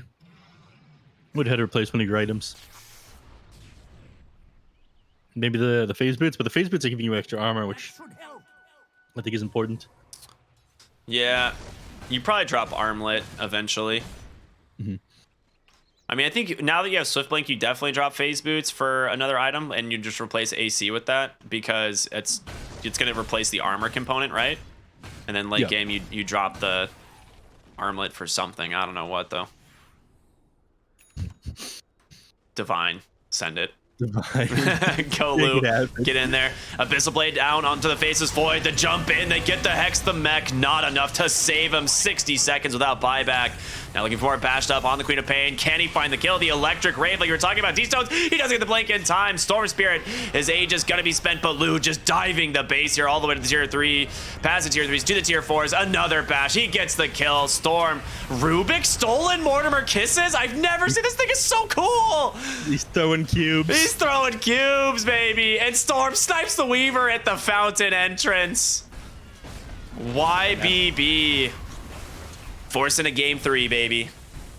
Let's go. Don't want to give up, you know, their potential at an easy Division 1 so quickly. And SAG, they do end up falling to the strength of this YBB lineup. I mean, Storm played absolutely amazing. In the mid lane, he was forced to go in the jungle, but he ended up out-farming the Queen of Pain. Getting that early Orchid, finding solo kills on this Faces Void, and shut his game down completely. Enid and Storm Spirit definitely, Storm and A-Unit definitely popped off this game. Yeah. Stopping this Faces Void from being able to have a game. MS ended this 1-7 thanks to their efforts. He did 2,435 hero damage this game. Yeah, he didn't get to play Dota, basically. Like, the thing with the Faceless Void is like you have to be able to secure yourself a decent lane. They weren't able to do that, and then a really early Orchid timing from Storm, and he just hunted him the whole game. Like, he just did not stop. I mean, we saw like the multiple dives to the bottom. Even after he had Manta, he's like, I'm going for you, baby. I don't care. I'm gonna try and kill you.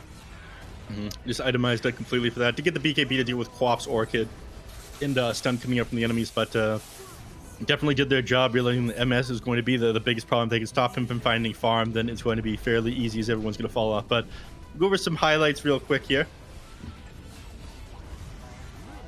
If we've got the technology anyways. Oh yeah, no, we're looking at highlights. We're good. We have the technology now. Of course we do. That was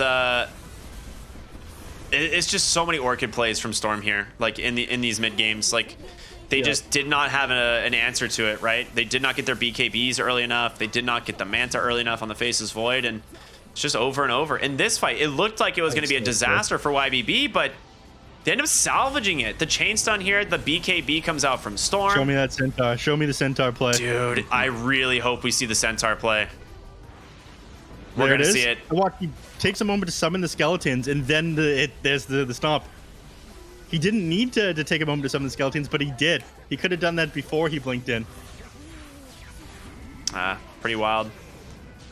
I need to know if that was... It looked intentional with how he set that one up. The thing is a lot of times it's like you summon the skeletons just because, like, especially when you have the Deso, they do a lot of bonus damage, but... Yeah, this was just incredibly well played from the side of YBB. They had a massive XP and gold lead pretty much the entire game. They just couldn't get away. I mean, Storm was just playing so aggressive on the map here. And they shut down MS's game. D-Stones had such a rough time post-laning phase as well. Could not find these kills. And I love probably that beating himself up animation a little bit. He didn't get far enough ahead of the Storm Spirit, I feel. But yeah, it is going to be Storm with the MVP at the end of this match, which makes sense. He did much better than he had any business doing in the mid lane, moving into, starting to clear out creep camp as soon as he hit level 4, finding those solo kills off, well, a couple solo kills and one solo kill off from the Queen of Pain. Definitely secured this for his team and absolutely shut down MS, but this is only game number 2. We have to see a conclusion of this series, Ricky. We do. And we'll be right back after just a short break, everyone, with game number 3 of Sparking Arrow versus YBB. Surely to be a sick game, so you won't want to miss it. We'll see you in a bit.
Hey everybody, welcome back here to the DPC. My name is Cryptic. I'm of course here with Neff. We're going into game 3, baby. Let's go. YBB versus Sparking Arrow. This is super sick, man. I am excited for the conclusion of this one. It wouldn't be right if it didn't go to 3 games. We've had too many 2-0s in the CDEC, but this one, again, a very important game for anyone just tuning in now.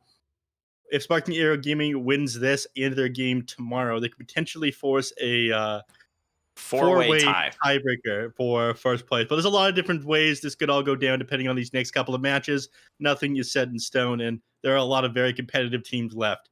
But 9-8, they're going to start off this one fairly strong. I think it's just a moment before we switch over into the draft. But yeah, they looked very good in the last game. AUNID and Storm AUNID's Razor offlane, Storm's mid-Storm Spirit ended up putting in a lot of work and shutting down Position 1 carrying on Sparking Arrow Gaming. MS on his Faceless Void. He only did like 2,000 hero damage when all was said and done, so completely ruined him. But here we are in the draft, Ricky. Here we are indeed, and I like the opening to this so far. I really do. I think this is not a bad play here. They get the Mars for YBB, something that was banned out both game 1, game 2. The trade-off there is the Razor, right? Probably the strongest hero for YBB. I don't know if they've actually lost with this hero quite yet. Sparking Arrow respond with IO and the Outworld Devourer, though. Outworld Destroyer. Sorry, I forgot they renamed him again.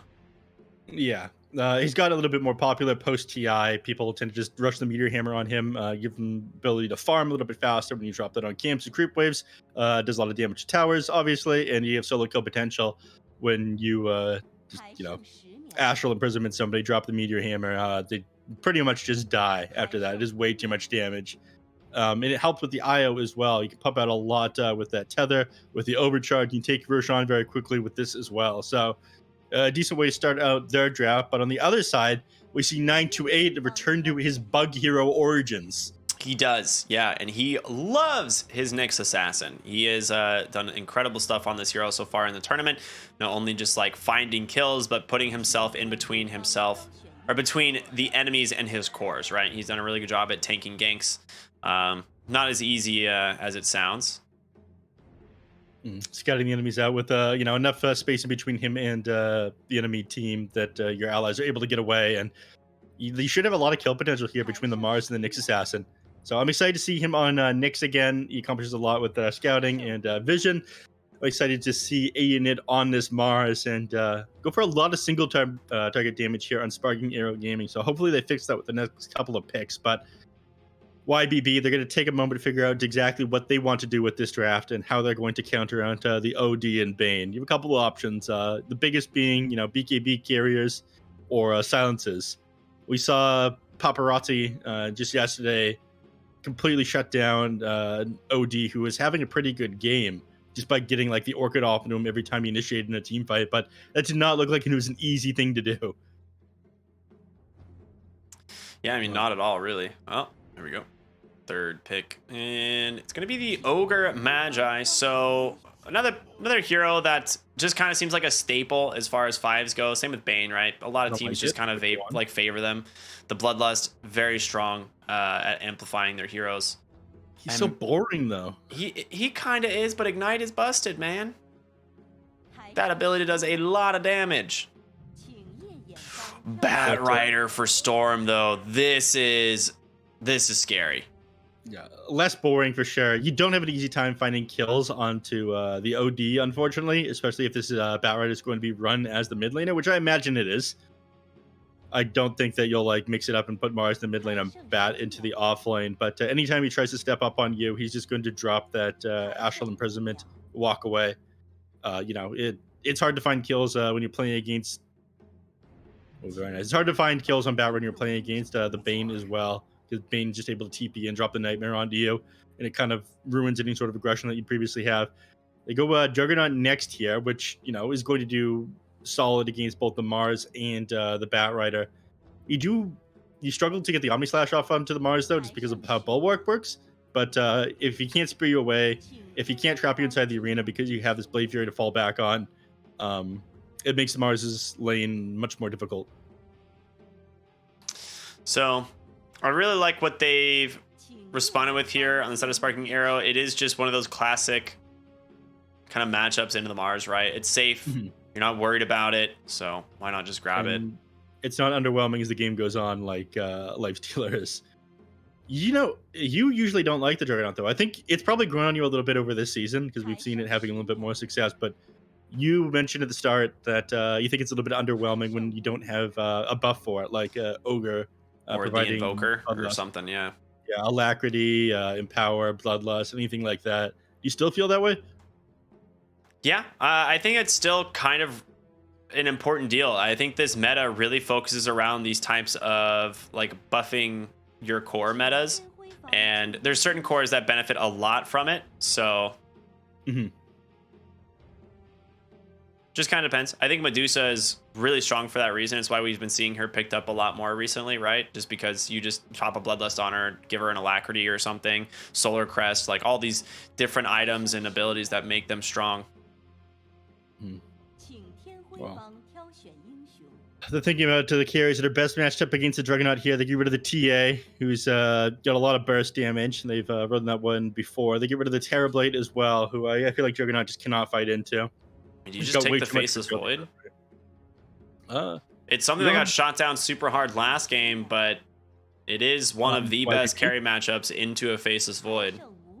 Or into a Juggernaut. It just depends on what offlane matchup you're worried about. You're playing against Bane, which is a save with the Nightmare. You're playing against Io, save with Relocate. You're playing against OD, save with Astral Imprisonment. There's way too many chrono saves here. All right. Yeah, you're right. Yeah. So I don't think they'll grab Faceless Void. And they've got some frontline. Loose Phantom Assassin is still in. That is true. There's an Io and a Bane to be jumped as well. I wouldn't mind seeing a PA, actually. Yeah, that's not bad. Phantom Assassin suggestion is a good one. I don't know who else would round out this draft quite like PA would. Yeah, I mean, Phantom Lancer seems like okay here, given how much single target damage that you have. But if you go for the Phantom Lancer.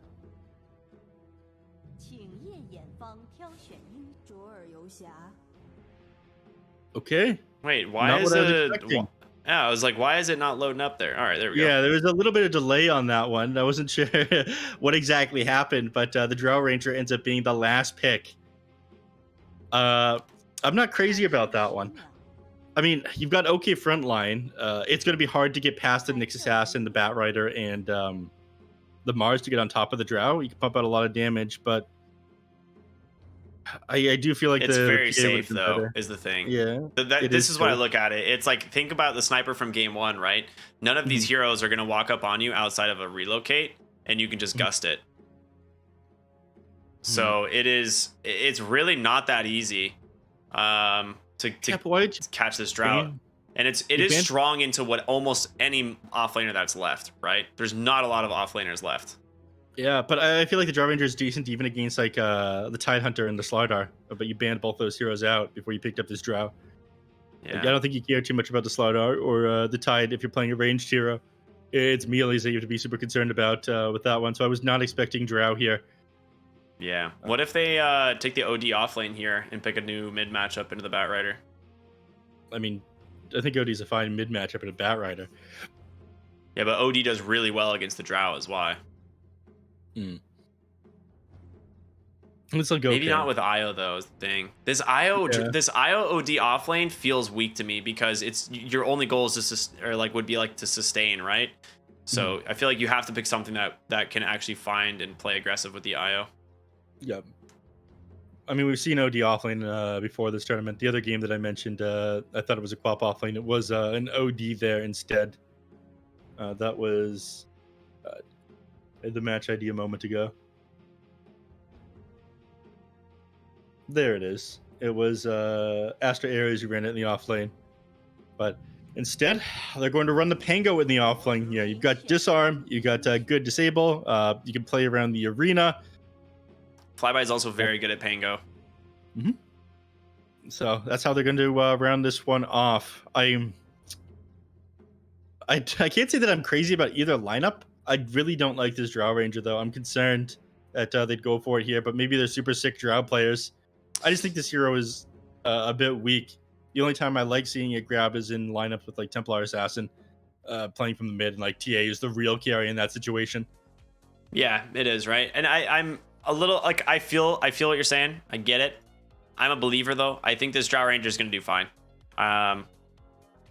I think she should be able to find a decent amount of farm here. This offlane Mars, yes, it's not a great matchup into the Juggernaut, but for the most part, I've seen a lot of Marses still come out ahead in the lane. So God's Rebuke, just a very strong spell. Just very strong spell. So we'll see what they do.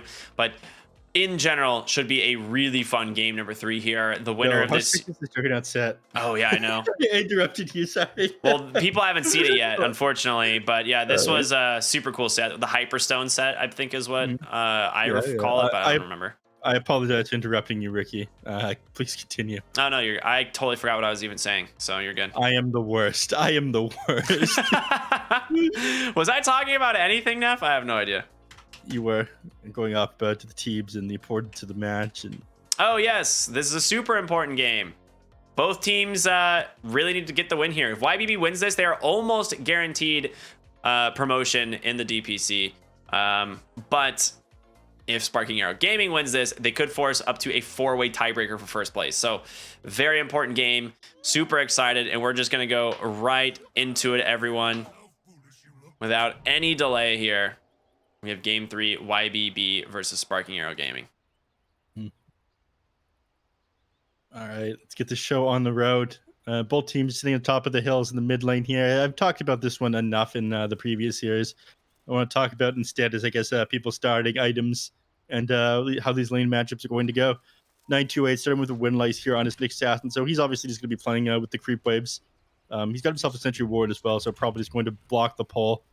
You've got double stun up in the top lane, so you've got okay kill potential, but you are a little bit worried about just getting spun down by the Juggernaut. And you've got okay setup alongside this Bane. So if the Bane manages to catch you out, it's very easy for the Juggernaut to get on top of you and spin you down. The bottom lane, IO and the Pangolier with, I guess, just a lot of stats here on Flyby and Headdress on the IO. So they'll be able to survive the harass from this Drow Ranger who's going to be spamming Frost Arrows. I don't think she'll have such an easy time zoning the Pango out of the lane here. And you've got like an okay gap closing ability with that Swashbuckle. So you'll trade favorably if you get on top with Swashbuckle and Shield Crash. So I think the Pango pick was okay. I'm excited, man. It's going to be a fun game. Either way. Mid lane, of course, D-Stones versus Storm. We see the Bat Rider here once again for him. He's had a pretty good tournament on it so far. D-Stones just goes for the Astral. Actually misses the deny for the moment there. Unfortunate. What can you do? What's he sending on Carrero? Just some tangos. Okay. Unlucky high ground miss there. Yo, speaking of high ground misses, I was playing mid earlier today. Missed 5 in a row on a ranged creep, and then it got denied. I almost broke my keyboard. Yikes. A heated gamer moment. I was like, all right, I'm done. I'm out. This is why I don't play mid. Do you consider simply walking up the hill? I couldn't walk up the hill. There was a Shadow Fiend there with 3 raises waiting. All right. You saw those paparazzi replays. Yeah, dude. I'm not making that mistake, dude. I know how this happens. Yeah. You seen what happens when a Shadow Fiend gets 6 raised stacks at level 1 off on the enemy mid later. Yep. Yeah, fair enough. All right, Storm is going to be doing all right for himself here on the Barrier, despite having not the most base damage here in this matchup. But again, you don't have a lot of kill potential onto the OD here. Anytime you try to commit onto him with your Firefly, he's just gonna Astral Imprison you and walk away. And Bane can TP in and completely shut down what Barrett is trying to do with a Nightmare if he does catch you with that Astral Imprisonment on cooldown. So no kill potential means no good here for the Bat Rider, but at the very least, after the landing phase ends, I imagine he'll be pretty useful. Top lane.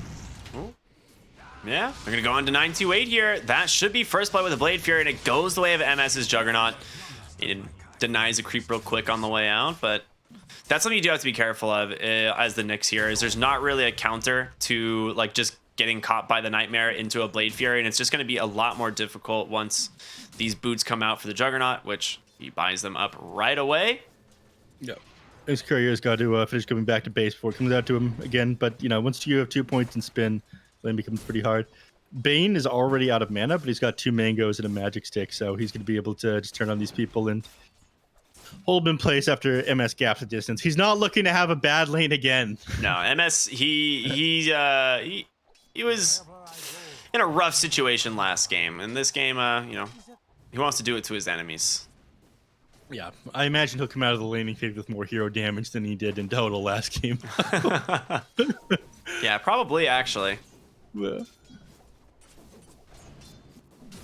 Ooh, fight over the this is the good old jungle lane, one that you do have to pay for, unfortunately. Yep. Only available to Dota Plus subscribers, of course. My favorite is the river lane with Dota Plus Gold Bane. I think that one's platinum, actually. I don't think that one comes with gold. My bad. Super special edition.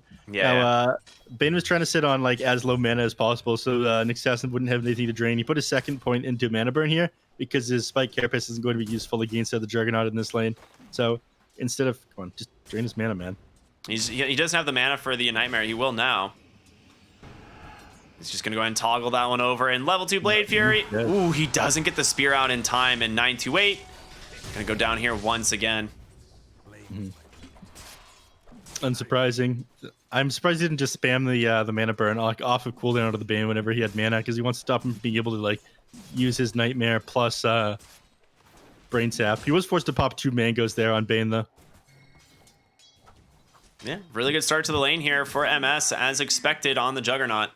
They're not really shutting down Mars too much, which is, kind of how this matchup goes, but Juggernaut, with these 2 kills, you're going to be able to put himself in a really good position this game. Bottom lane, getting aggressive here onto Lu, but he's fine. Io doesn't really offer a lot of extra damage, right? No. Unfortunately, he's just keeping Pangolier topped up. I mean, you can do a bit with trading auto attack. You can play around with it a lot because you don't need to like. You have no turn. Complete your animations before you do things. Like turn animation on the hero. Well, you have a turn animation, but you can do your actions without turning around. Well, yeah, as I'm saying, like there's no like attack point or anything like that, right? Things just come out. Pretty neat. Yeah. Do you know that's how League of Legends works? There's just no like turn rates or cast rate points or anything. Things just get cast. It's really weird. Listen, I'm not interested in a game that only has like 100 variations of IO. Let's get back to the game. It's very weird. Storm, he bought himself infused raindrops here in the mid lane. He's almost got his level 6 to give him his. He's gonna get off the ward there. Yeah, nice, very nice. So yeah, level 6, the lasso. This is it's a ton of damage if you get even just a couple of sticky napalm stacks, and you do always go like the 3 points in this early on. D-stones, go ahead. Oh, they're just gonna remove them both from the game. God, this is the worst type of I just see this happen, like, all right, this is the worst. These are the 2 heroes that I hate playing against more than anything, and they're both on the like on one team. Yeah, their abilities to remove your hero from the game, cool stuff. I think I was going off with, was that you or Dragon Drop I was going off about those heroes the other day? That was me, yeah. Okay, yeah. I'm not big on. I've heard that one a few times. Yeah, from me. Yeah, but I don't blame you, dude. It is so anti-fun. Yeah, just you're gone for 4 seconds. 2 charges of being gone for 4 seconds. That's his upgrade. Good stuff. Top lane. And looking to get aggressive here onto Bane. But again, you've got to be careful of the jug. He has to hit the spear, but again, doesn't come out in time. And the level 3 Blade Fury will find himself his 3rd kill, a killing spree, and now level 6 for the Juggernaut. Yeah, I think he's now surpassed the hero damage that he had in the last game. Yeah. He's got to be like 3,000 by now. It's very close, yeah. So, yeah, he's off to a ridiculous start. Yeah, top of the net worth by far. 3,800 gold if you switch over right now. Compare that to the next highest hero draw with 3,000. So Juggernaut having an excellent game. So all the MS naysayers, not saying nay this time. Storm not having such a good time on the... Go ahead. No. I was just going to say, D-Stone, of course, going for the Meteor Hammer. And once he has that, he can start pressuring this tower. But also, you can find kills pretty easily onto the Bat Rider. If he comes a little bit too far forward, he puts himself out of position, because it's really easy for any support to like TP in to, offer assistance. Yep. And the biggest of the hero being the Bane. He was amazing against the Bat Rider matchup. So I mentioned earlier, you getting close to this Meteor Hammer, but I think as soon as you get the Meteor Hammer come out on OD, you just teleport one of... He's going to be fine on next, but... You like hits the Impale on 928, and Bane's just like, I'm just going to put you to sleep. But yeah, they don't actually have kill potential here on the OD in the mid lane with the Bane sitting nearby. There's just too many things that... He actually doesn't have Nightmare quite yet. If he can get the lasso, he's gonna go down here. Yeah, the damage is a lot. He got to the 4 stacks, will be able to continue the chase underneath the tower. However, those sticky napalm stacks, they did expire. Will they be able to finish off the OD? D-Stones does fall, but 2 more heroes behind the tower as Flyby drops that Rolling Thunder, trying to chase them down. 928 trying to go for a salve up, but Flyby will finish off the Ogre here, and 928 ran down by Juggernaut once again. This guy has he's an exterminator, man. 4 kills onto this Nyx. Yeah, in fact, you lost the OD. Sorry, you lost the Bat Rider before the OD went down, so the Bat Rider didn't get any XP for that one. He's sitting at level 7.5, so he tried to go for that one, but he ended up buying him enough time with that Nightmare. So the Nightmare didn't play a massive part because he got the lasso off first, but what it did do is it got... it removed the sticky napalm charges. Yeah, it removed the sticky napalm, exactly. Because he got Nightmared and then Astraled, and then... Yeah. No way. Even before the Astral came out, the sticky napalm expired there. Yeah, that was huge. And he had 5 stacks previously, so the damage that the lasso was doing, The lasso did full damage with the 5 stacks, but the Firefly, which is only level 1, was only doing 20 DPS because he had no sticky napalm charges afterwards. So it allowed the OD to survive that one. If they had a little bit more damage to blow him up fast, they would have gotten him. But now OD, Meteor Hammer coming out. He's got Fairy's Trinket as well. The mana cost reduction and the spell amp, of course, applies to your Arcane Orb. That's super cool. It's super cool if you're playing the hero. Yeah. Not so much if you're against it. Top lane MS going for the Battle Fury here on Juggernaut. Not something we see all that often. They go for the Fire Blast. The Arena Spear comes through. Will they be able to finish off the Jug? No, he survives thanks to Son Goku here on this IO, and he's just going to get healed right back up. They find themselves a kill. Big multi-shot damage here from Lu. Gus just off the mark. Doesn't connect onto Flyby. Nice swashbuckle on out. And they are fine. They just disengage. 5.4k net worth now, a 10-minute mark here on the Juggernaut, who is going for the Battle Fury. Usually this item is a little bit too greedy to get, but if you're this far ahead, I feel like you can get away with it. Absolutely, yeah. When you have a start like this, you definitely go the Battle Fury, I think. Yep. He is level 8 as well. I mean, he is super farmed. And Possessed Mask, thank you very much.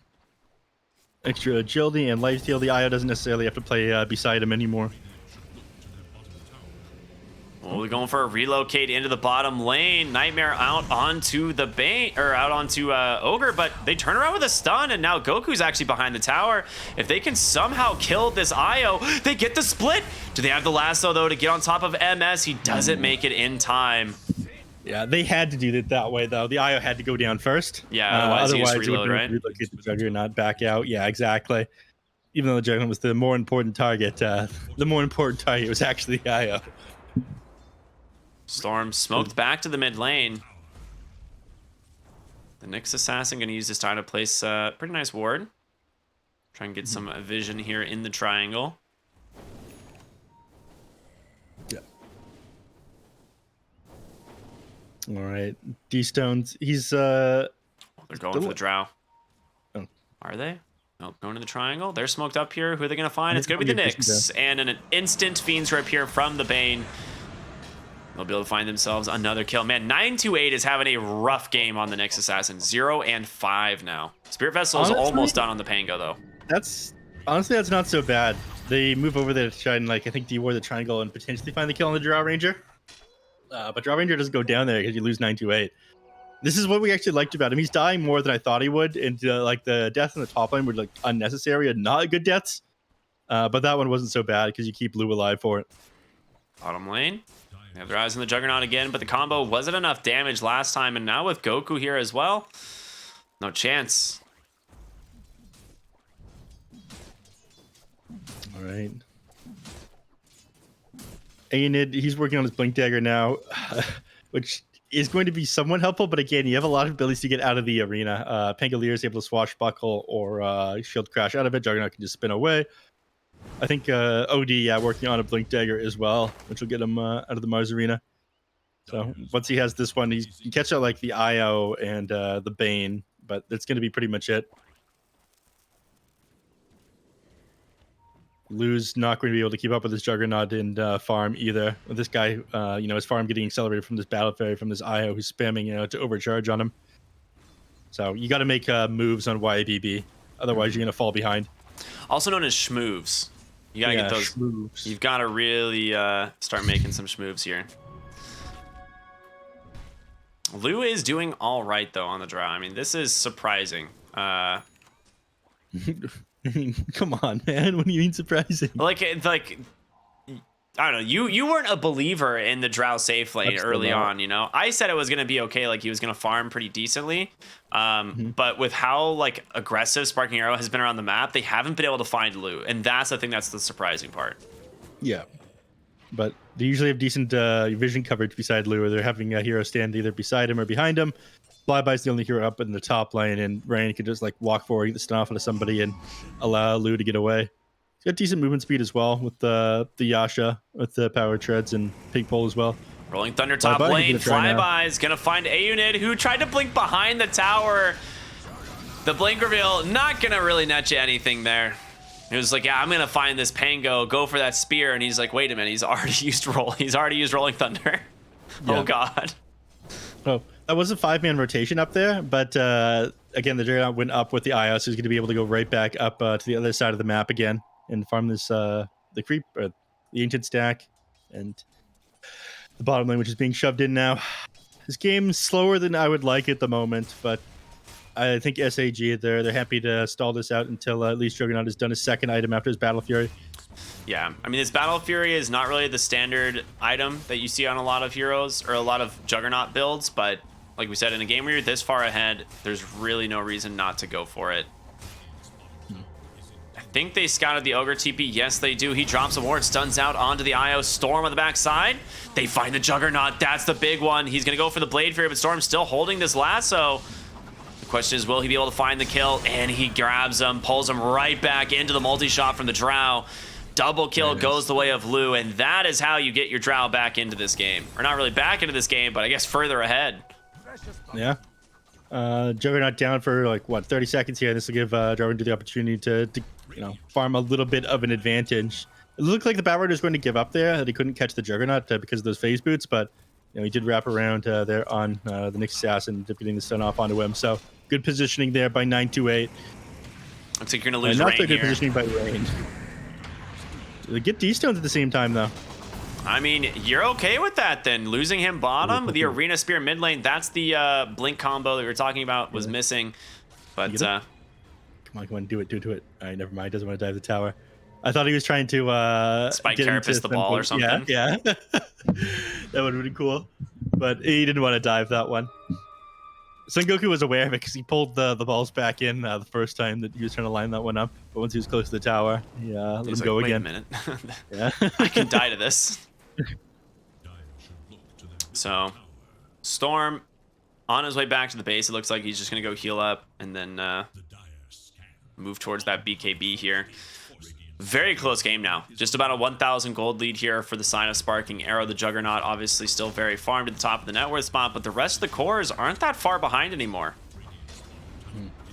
D-Stone's going to drop Meteor Hammer bottom, and they will get themselves their first tower of the game. Meanwhile, top, Unit, and Rain doing the same. So, trade for the safe lane towers. Pretty standard stuff. We see that happen all the time. Next objective for both these teams is going to be mid, but it's not easy for either team to fight into the enemies. You can turn fights around so quickly with Astral Imprisonment and Nightmare Fiend's Grip. On the other side, if you don't know the positioning of the Drow Rangers, you can do a lot with the right clicks and with multi-shot and Mars as well. You can turn things pretty quickly, stop you from getting away. 928 scouted Bane for a moment, so he pops that Vendetta, heads bottom, but isn't going to actually scout him out anymore, so...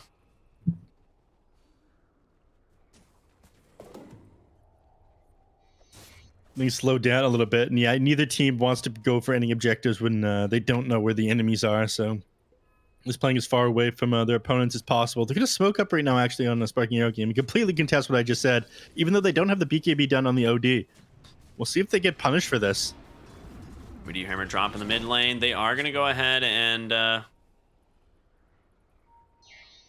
are they going to... Mars is going to see this these two heroes rotating in, so he just blinks right into the trees, and he will TP home. He does not want to risk it. Smart play there from him. The smoke doesn't look like it's going to connect onto anyone. No. I think they were hoping that OD showing in the mid lane or... OD would show in the mid lane and they'd be able to catch somebody out in the top lane, but Pango and another Bane, they don't manage to catch anybody. That is a Grove bow for OD. Quite nice. Yeah. Able to sit very far back with that one. Aquila for the Drow Ranger. Very nice. Extra damage. Yes, also very nice. That is true. Mid lane, Fiend's Grip onto the Nyx. They will find that kill and now turn their attention towards the mid-tier 1. Batrider does have his BKB now, so there's no way that you can stop him without that Fiend's Grip. The question is, will he still be able to use it? There's going to be the fortification for the moment. The healing ward needs to be dealt with, but it looks like they're just going to give up the tower. Flyby drops the Rolling Thunder, going to be able to blink on in, find the Mars. Spirit Vessel is there. Yules will buy him a little bit of time, but the blink, he gets it.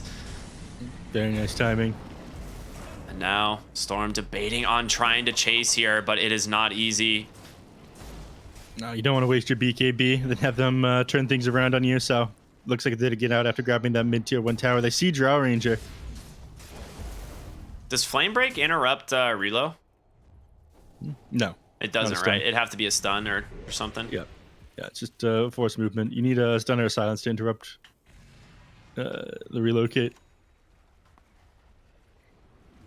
There's BKB done on the Drow Ranger. And now everyone except for Drow smoked up. But they're going to be looking for D-Stones here in the top lane. But he cleared out the creep wave too fast. No, he runs to the high ground. They found him. And that OD gets melted under these 3 heroes. Great find there for YBB. Yeah, that Observer Ward ended up being his undoing. He thought he was safe, and they just smoked up into him. And then they lose the Observer Ward. Very SAG. They're going to walk right into the Roach Pit. Scan does come through from Sparking Arrow. OD dead for 30 seconds without buyback. And Lou with Bloodlust. I mean, he takes this fairly fast, but... Oh, all right, they're going to try to get in there with the Rolling Thunder. He's got Blink Dagger on the Pangolier. They can snap the entire team with this one. Yep, they're going to go. He's going right into the pit. They've got to get out, but the BKB comes out from Lou. Omni Slash melts this Nyx Assassin. The question is, can they actually continue fighting here? BKB pop from Storm. Looks like he just wants to get on out as Flyby Had his Roche sight is hitting sets so on well, A but he unit, didn't but feel didn't want to this. do it. Yeah, they're actually just going to walk into the Roshan.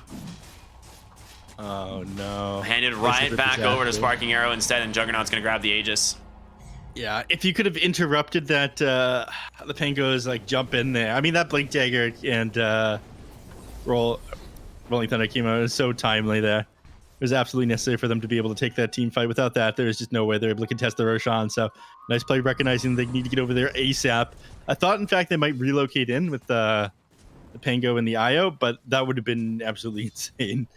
Yeah, you just catch a gust. Lou with that new BKB would have been able to just kill the IO, but yeah, Rolling Thunder, very good around the pit. I mean, we know this, and they just weren't. I'm pretty sure Arena was still on cooldown as well, since they had just committed at top, so they didn't have a lot of their spells to be able to find kills, and of course Storm unable to get on top of anyone as he didn't have. He still doesn't have Blink. Yeah, he's going for the Aether Lens next. So. Yep. Nice play there by Sparking Arrow Gaming now on the back foot here on YBB. I'm playing into this. These kills on the Juggernaut not going to be so easy. I think they just have to kind of let him do what he wants as long as he doesn't go too far forward the next couple of minutes here. Top lane. Reload top, yeah. Nightmare out. Bane, another feed script. All right, 922 needs to catch a break, but instead, oh no, he gets caught by a brain sap. You know, 928 is having a rough one, Neff. He didn't want to steal the kill from him. He didn't want to steal the kill, so he didn't hit him with that vendetta, but because of it, he ended up going down. Oh no. 928 like finally gets out. He was like, I'm free, baby. Spike Carapace and runs, and then just Yeah, nope. he wanted to give it up. He could have like canceled his auto attack like 2 or 3 times. I think when he Yeah. realized the lasso wasn't going to finish him up, then he tried to go for it, but it was too late by then. Oh, Astral, That's not too onto the late for Rain. correct Ogre, but I don't think it really matters all that much, as there is plenty of damage here from D-Stones to find that kill. Rough stuff. He's just blocking a camp with the with the illusions. Dire's middle tower is under attack. Very nice. All right, what else we got going on? Bottom lane. I have Scotty almost completed here on MS. Just needs another 900 gold, and we're playing against a couple of ranged here, chorus. Both the Bat Rider and the Drow Ranger. If he can get on top of you once he has this, there's going to be no getting away. He's also going to be significantly tankier. Yeah. Drow needs a lot of items at this point. Like the BKB has slowed down her damage quite a bit, and she's now queued up the Hurricane Pike as well. So you have this scenario where like your Drow, she's going to be hard to kill, but she doesn't actually do a lot of damage if anyone is able to cancel out the marksmanship aura, right? Mm-hmm.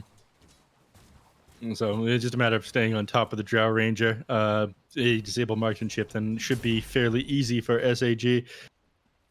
I feel like that's just a change that, like, that's like such a Dota 1 mechanic where they're like, oh, you are a ranger that plays, so anyone that's close to you disables your passive. I feel like that just needs to be removed from the game at this The point. Dota 1 mechanic was like marksmanship gave you agility, and that was it. Yeah. Well, I mean, That like, was your ultimate, just yeah. agility. I mean, like the fact of it getting disabled and stuff, right? By people being within like a range. It's like, I feel like that's just like an old, I don't know, some archaic type of interaction that just needs to go. Would Drow be too strong if you couldn't cancel marksmanship? I also panic when people are within 400 range of me. I believe that. I know you. Spear comes out. Gonna be able to stop that engagement here as the Juggernaut pinned up against the wall. They're able to pop that smoke, so nice disengage here from YBB. When you say 400 range, Neff, what does that translate to?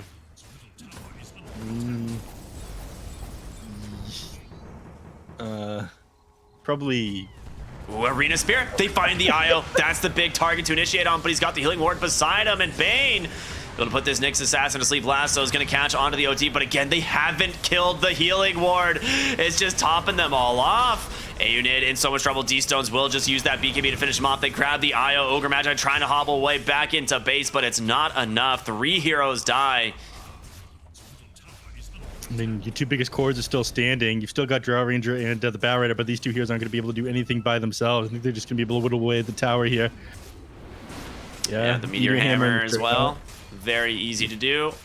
Age is going to expire here in just a couple of seconds, but I mean, this healing ward probably did like 6,000 healing in that fight.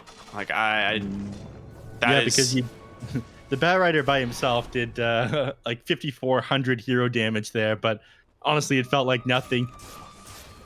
It's got to be the Drow Ranger who takes this one out. Nobody else is able to close the distance and deal with that. So Juggernaut is absolutely insane. Not just for like the amount of damage that he's pumping up, but the healing ward as well. Probably MVP. You don't have the burst damage. It's all like damage over time on your side.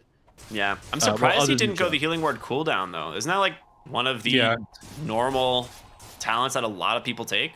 Yeah, it is. It just means you have to play around, coming off of cooldown a little bit later, so you don't push as aggressively. I think they could have kept going if they had the healing ward cooldown, but the attack speed with the extra damage, you can come in clutch sometimes if you just need to be a little bit stronger.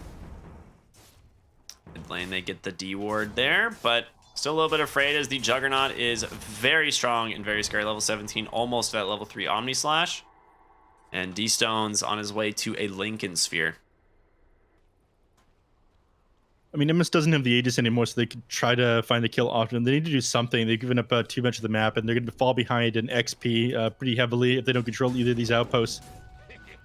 I mean, they're about 3,000 behind in experience, about 5,000 in gold. So it's not the worst, but yeah, you're right. The double outpost does start adding up for sure as this continues on. Titan Sliver found here on the Mars. I mean, that's going to come in handy. You'll probably hang on to that on your hero. Spider legs for the Jug. Oh, baby. That is good. Yeah, running people down with your Blade Fury is going to be so easy now. He's queuing up the Aghanim Scepter. Yep, he's not going for the shard this game. Instead, he just wants to stay on top of people with by spamming out these Omni Slash and Swift Slashes. And against Drow Ranger, I do prefer this. Yeah, my guess is he's waiting for the Roshan too, maybe for shard, assuming that he's going to get it.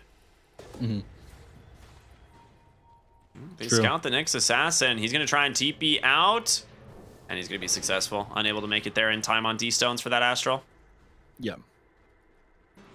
Well, nice escape. They buy themselves a little bit of time, at least they're not falling any further behind. But they just can't take any team fights into Sparking Arrow Gaming. They need the Blink Dagger done on Storm here on this Bat Rider. All right, he's going to go and take the Elven Tunic on Juggernaut instead. I mean, the evasion is... I mean, if your armor is useless if the Drow Ranger attacking you, evasion is going to come in handy. Marksmanship does go through evasion, right? Yep, Marksmanship has True Strike. They're going to find the Ogre Magi here, and Rolling Thunder comes through. Ooh, does he... He just bonked up onto the high ground. Rain trying to force staff himself away, but Ash is going to come through here from D-Stones. Dude, he almost got the ding, ding, ding and took down Bane. Yeah, his Bane's already back up at full HP, though. They just can't deal with this. A 2-minute Roshan respawn timer. I think this is okay for YBB. They'll get... you won't have your data list by then. You do have your BKB completed on the Mars, though, and you'll have your Blink Dagger completed on Bat Rider. Probably. As long as he doesn't die going forward here. So you now have the shard bonus on Io. So the Tether stun plus the additional movement speed from Tether is very strong. So they're basically going to be hasted running around the map here as the Juggernaut Io. And yeah, that mini stun, not a mini stun, I guess 1.75 second stun is not really that short, but very strong. Yep. Storm almost has blink. He is 10 gold away. This is a big deal for the Bat Rider. He's got the Aether Lens. He's got the shard on his way to the Blink Dagger. And once you have that, you can more reliably pick off these backline heroes.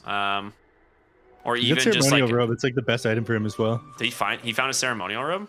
Yeah. Okay, yeah, that's very good. So, be an extra, 0.4 seconds on your Flaming Lasso. Does Cloak of Flames work with Sticky Napalm? I don't think it does, right? I know Radiance does, right? But it did. Radiance doesn't. Oh, Radiance doesn't. Okay. It's hard to keep up with all these like random Bat Rider interactions. They keep changing. I know Dragon Scale still works, right?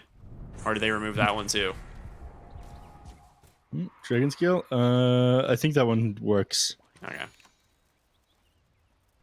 God, I remember people getting really mad about the grenade interaction. That one was funny. That one was hilarious. Again, if you had it on your team and you weren't playing against it. You just get the shard, throw a flame break, and sticky napalm, and then hit them with the grenade, and they take like 1,000 damage. Yeah.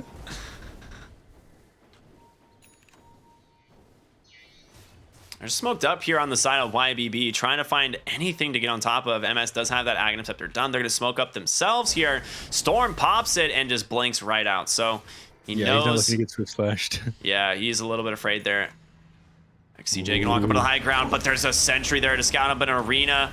Not going to really do much as D-Stone's able to save him. Pops the BKB, trying to get on in. They get the Fiend's Grip onto the Bat Rider. He gets pushed into the fight by mistake. And A-Unit eating an Omni Slash here. Gonna go down. They end up taking 3, and they've even found Nyx once again as 928 try to come into this fight to help out. And it's going to be D-Stones here to finish him off.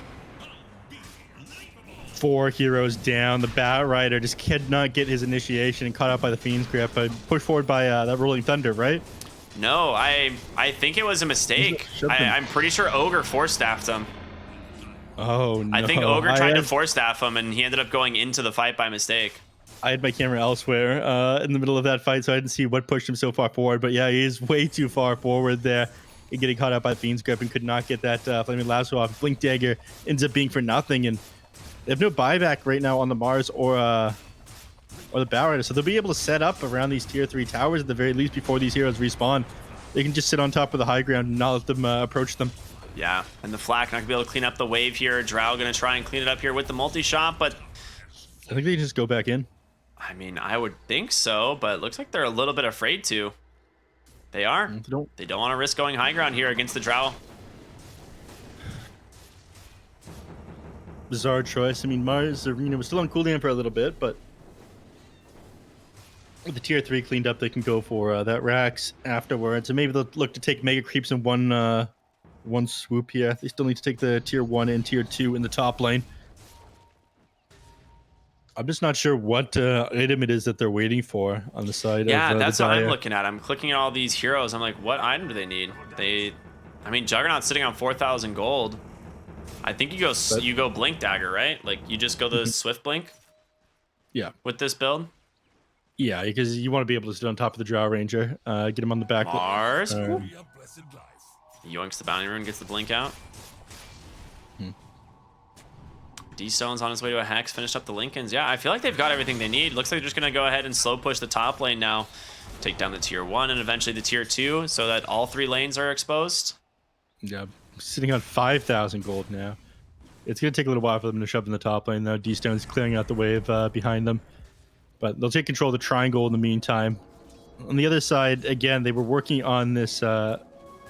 they were going to be working on the Daedalus on the Drow Ranger. Instead, they went for the Silver Edge. Now she's got a Daedalus queued up after this. So the Drow Ranger just trying to go all in on damage, hoping that she can blow up this Juggernaut in the duration of like a lasso or a single stun. That is a very bold move.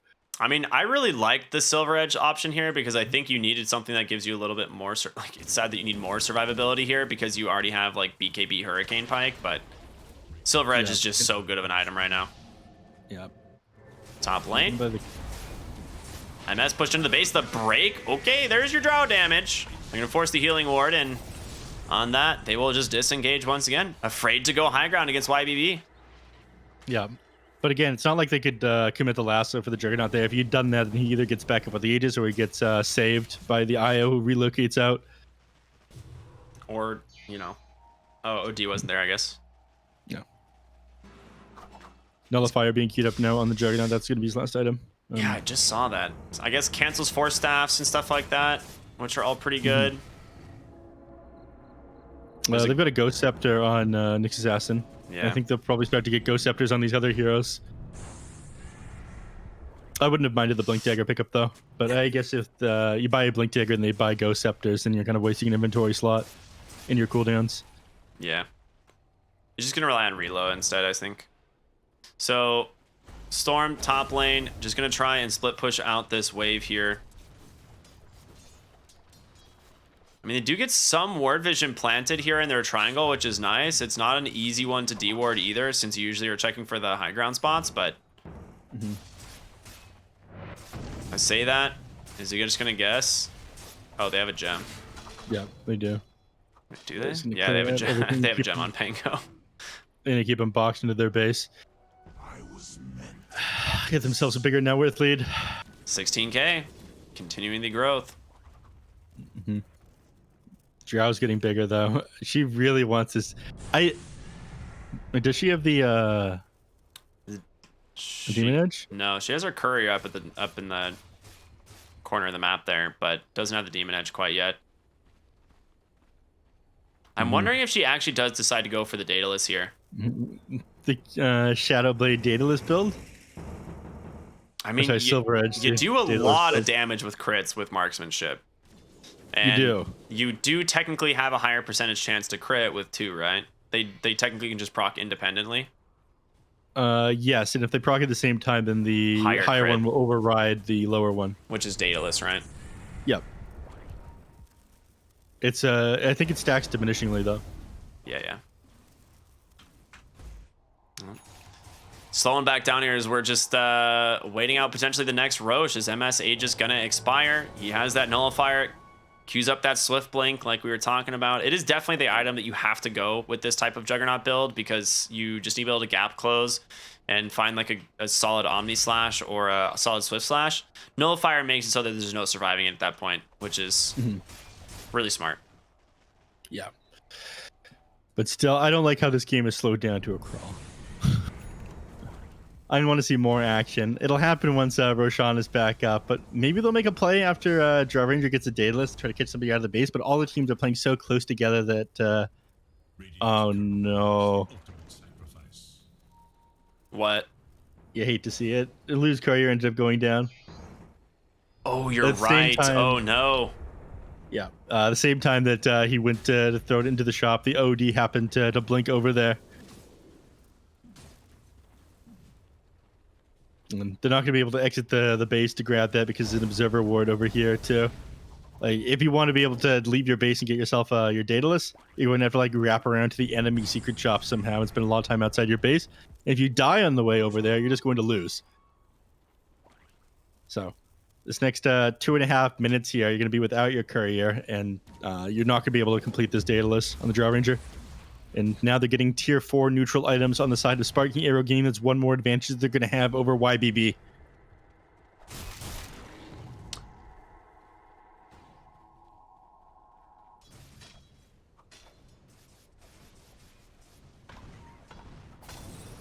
Bottom lane. You think he does have the money to finish off the Swift Blink right now on the Juggernaut, but I think he's going to save buyback. If you go down, you don't want them to be able to like just quickly end the game, and the Draw Ranger doesn't do enough damage that she's able to just like get you instantly. If she gets like 3 marksmanship procs off in a row with like some crits, you will just die. Yeah, it's a lot of damage. That is true. So, but thankfully, he does have a little bit of extra added armor, thanks to this, IOs hitting this item. 928 just leaves the base, go get the D ward. He's gonna get punished for it though. Just trying to find something here. Yeah, I want to be able to clear out the observer, so it was safe to send the courier there next time. But this observer ward that they planted in the top lane, just in front of the tier 3 tower, is also going to scout out any couriers that they throw up there. So they're keeping them boxed into their base, not just their heroes, but also stopping them getting into the secret shop. If they want to send one, then it's got to be to the enemy secret shop. I'll take that as tribute. Another 58 seconds until that one respawns. But yeah, net worth lead has been getting worse the last couple of minutes here. We're up 22k net worth here on Sparking Arrow.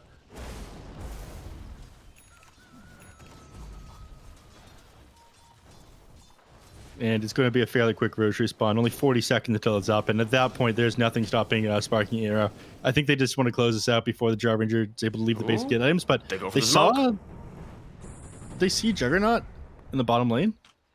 I mean, they're going to relocate in, but... This is as good as it's going to get. They're trying to find Flyby, but he gets the Rolling Thunder off in time. 4 staff from Rain. Not going to be enough to save him, but the relocate comes through. Aided with the BKB, they get the stun out onto the IO. They will be able to try and bring it down, but a nice astral save from D-Stones. He drops that hammer, and on the backside, Lasso's going to find the Bane. Yes, you're going to be able to get 1 kill, but your Drow She just gets dove to the base by MS. Yeah, nothing you're able to do. She gets blown up immediately. The Juggernaut, way too much damage.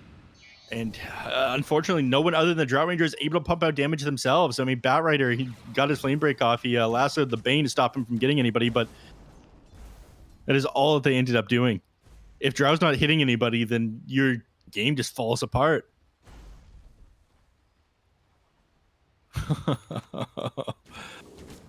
They fall even further behind. Roshan, they now claim as well. Buyback is on cooldown on this Drow Ranger, and Pause comes out. She's now flying the Courier out of the base to try and get herself her Daedalus, but I'm not sure she's going to have this before they're ready to push here on Sparking Arrow.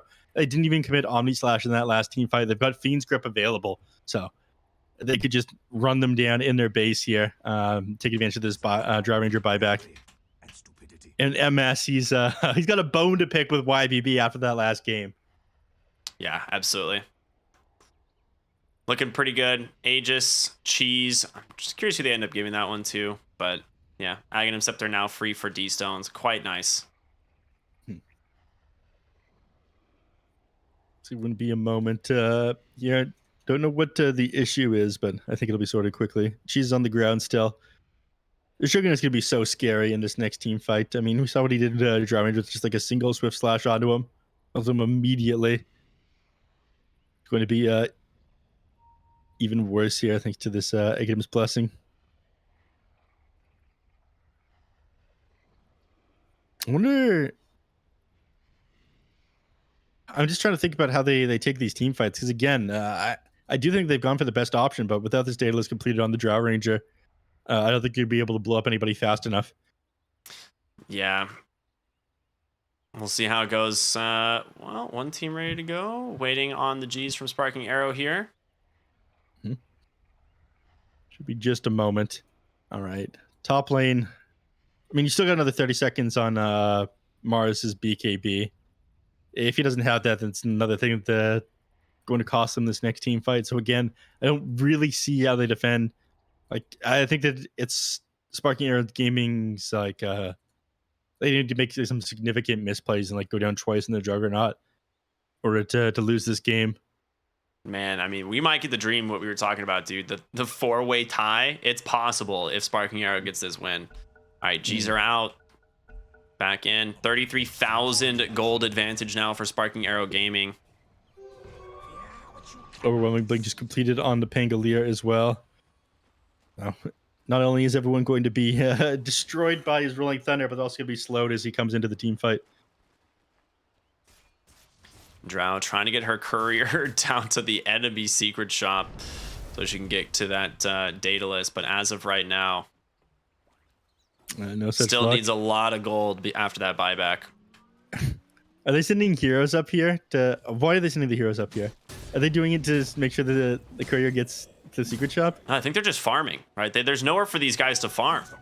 A unit has a Divine Rapier or an AC queued up, and I think at this point they just need items. They can't keep sitting in their base forever, right? Yeah. What's he going to do with the Divine Rapier, though? I mean, maybe if he dies and Drow Ranger can somehow pick it up, they come back to this game. Yeah, he's got the AC instead. Okay.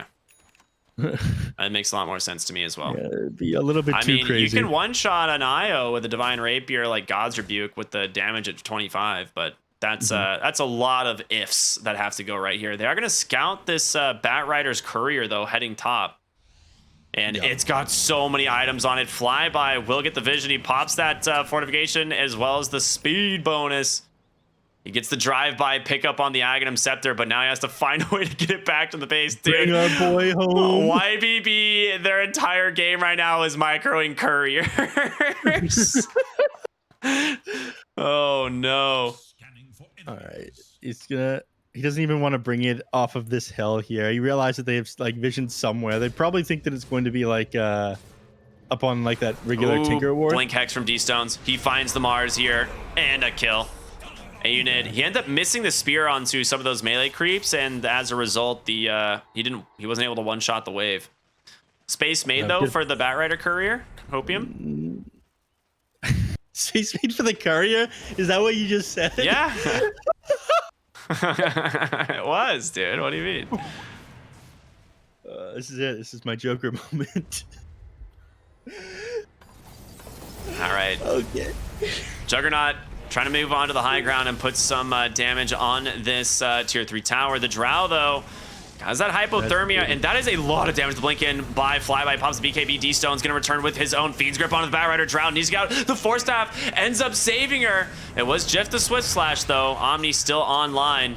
Ogre gonna catch an Astral. Aiden comes in. Blink Arena Spear. He does catch the Juggernaut. Can they bring him down? The damage from the Drow. He's doing his best, but it's not gonna be in time. They get the Gust out. Hex comes through from the OD. They just need to get on top of the Drow Ranger, and MS tries to find him, but instead drops the Omni onto the Mars instead, and it's gonna go over and catch the Ogre as well. 3 heroes dead in the base, about to be a 4th, and that is it. The GG and Sparking Arrow managed to take the series over YBB. And we get one step closer to that 4-way tiebreaker that we were talking about. Sparking in a game and showing that they're just as strong, just as capable of taking down any team here. And they were one of the favorites coming here into the DPC season or lower division. We want to get into that upper div. D-Stones, he's hungry. But YBB just didn't end up being enough. This Drow Ranger lineup didn't do the trick. The top lane went way too well for the Juggernaut. These Storms just, well, the Spears came out slightly too slow on A unit off onto MS on his Juggernaut. Every time he threw one out, Juggernaut had just activated his Blade Fury. 15, 1, and 10, making up for his performance last game. Yeah, with absolutely. that Phases Void. Shut down in game number 1 this time. He single-handedly shut down the top lane. Yeah, really well played overall. Honestly, like really a really fun series to watch, and I can't wait to see what this does to the brackets as they move forward. But Neff, I think we're gonna throw to a quick break right now, since I'm having some technical difficulties. Is that all right with you? Try to sort these ones out. So everyone, stay tuned. We've got another series coming up right after this. We've talked about it already today. It's going to be Extreme versus CDEC again. If Extreme get this win, I think that might push them to first place, but we'll see. There's a lot that can go down. So we're going to go to a short break, everyone. We'll be back with our third and final series of the night, and we'll see you after the break.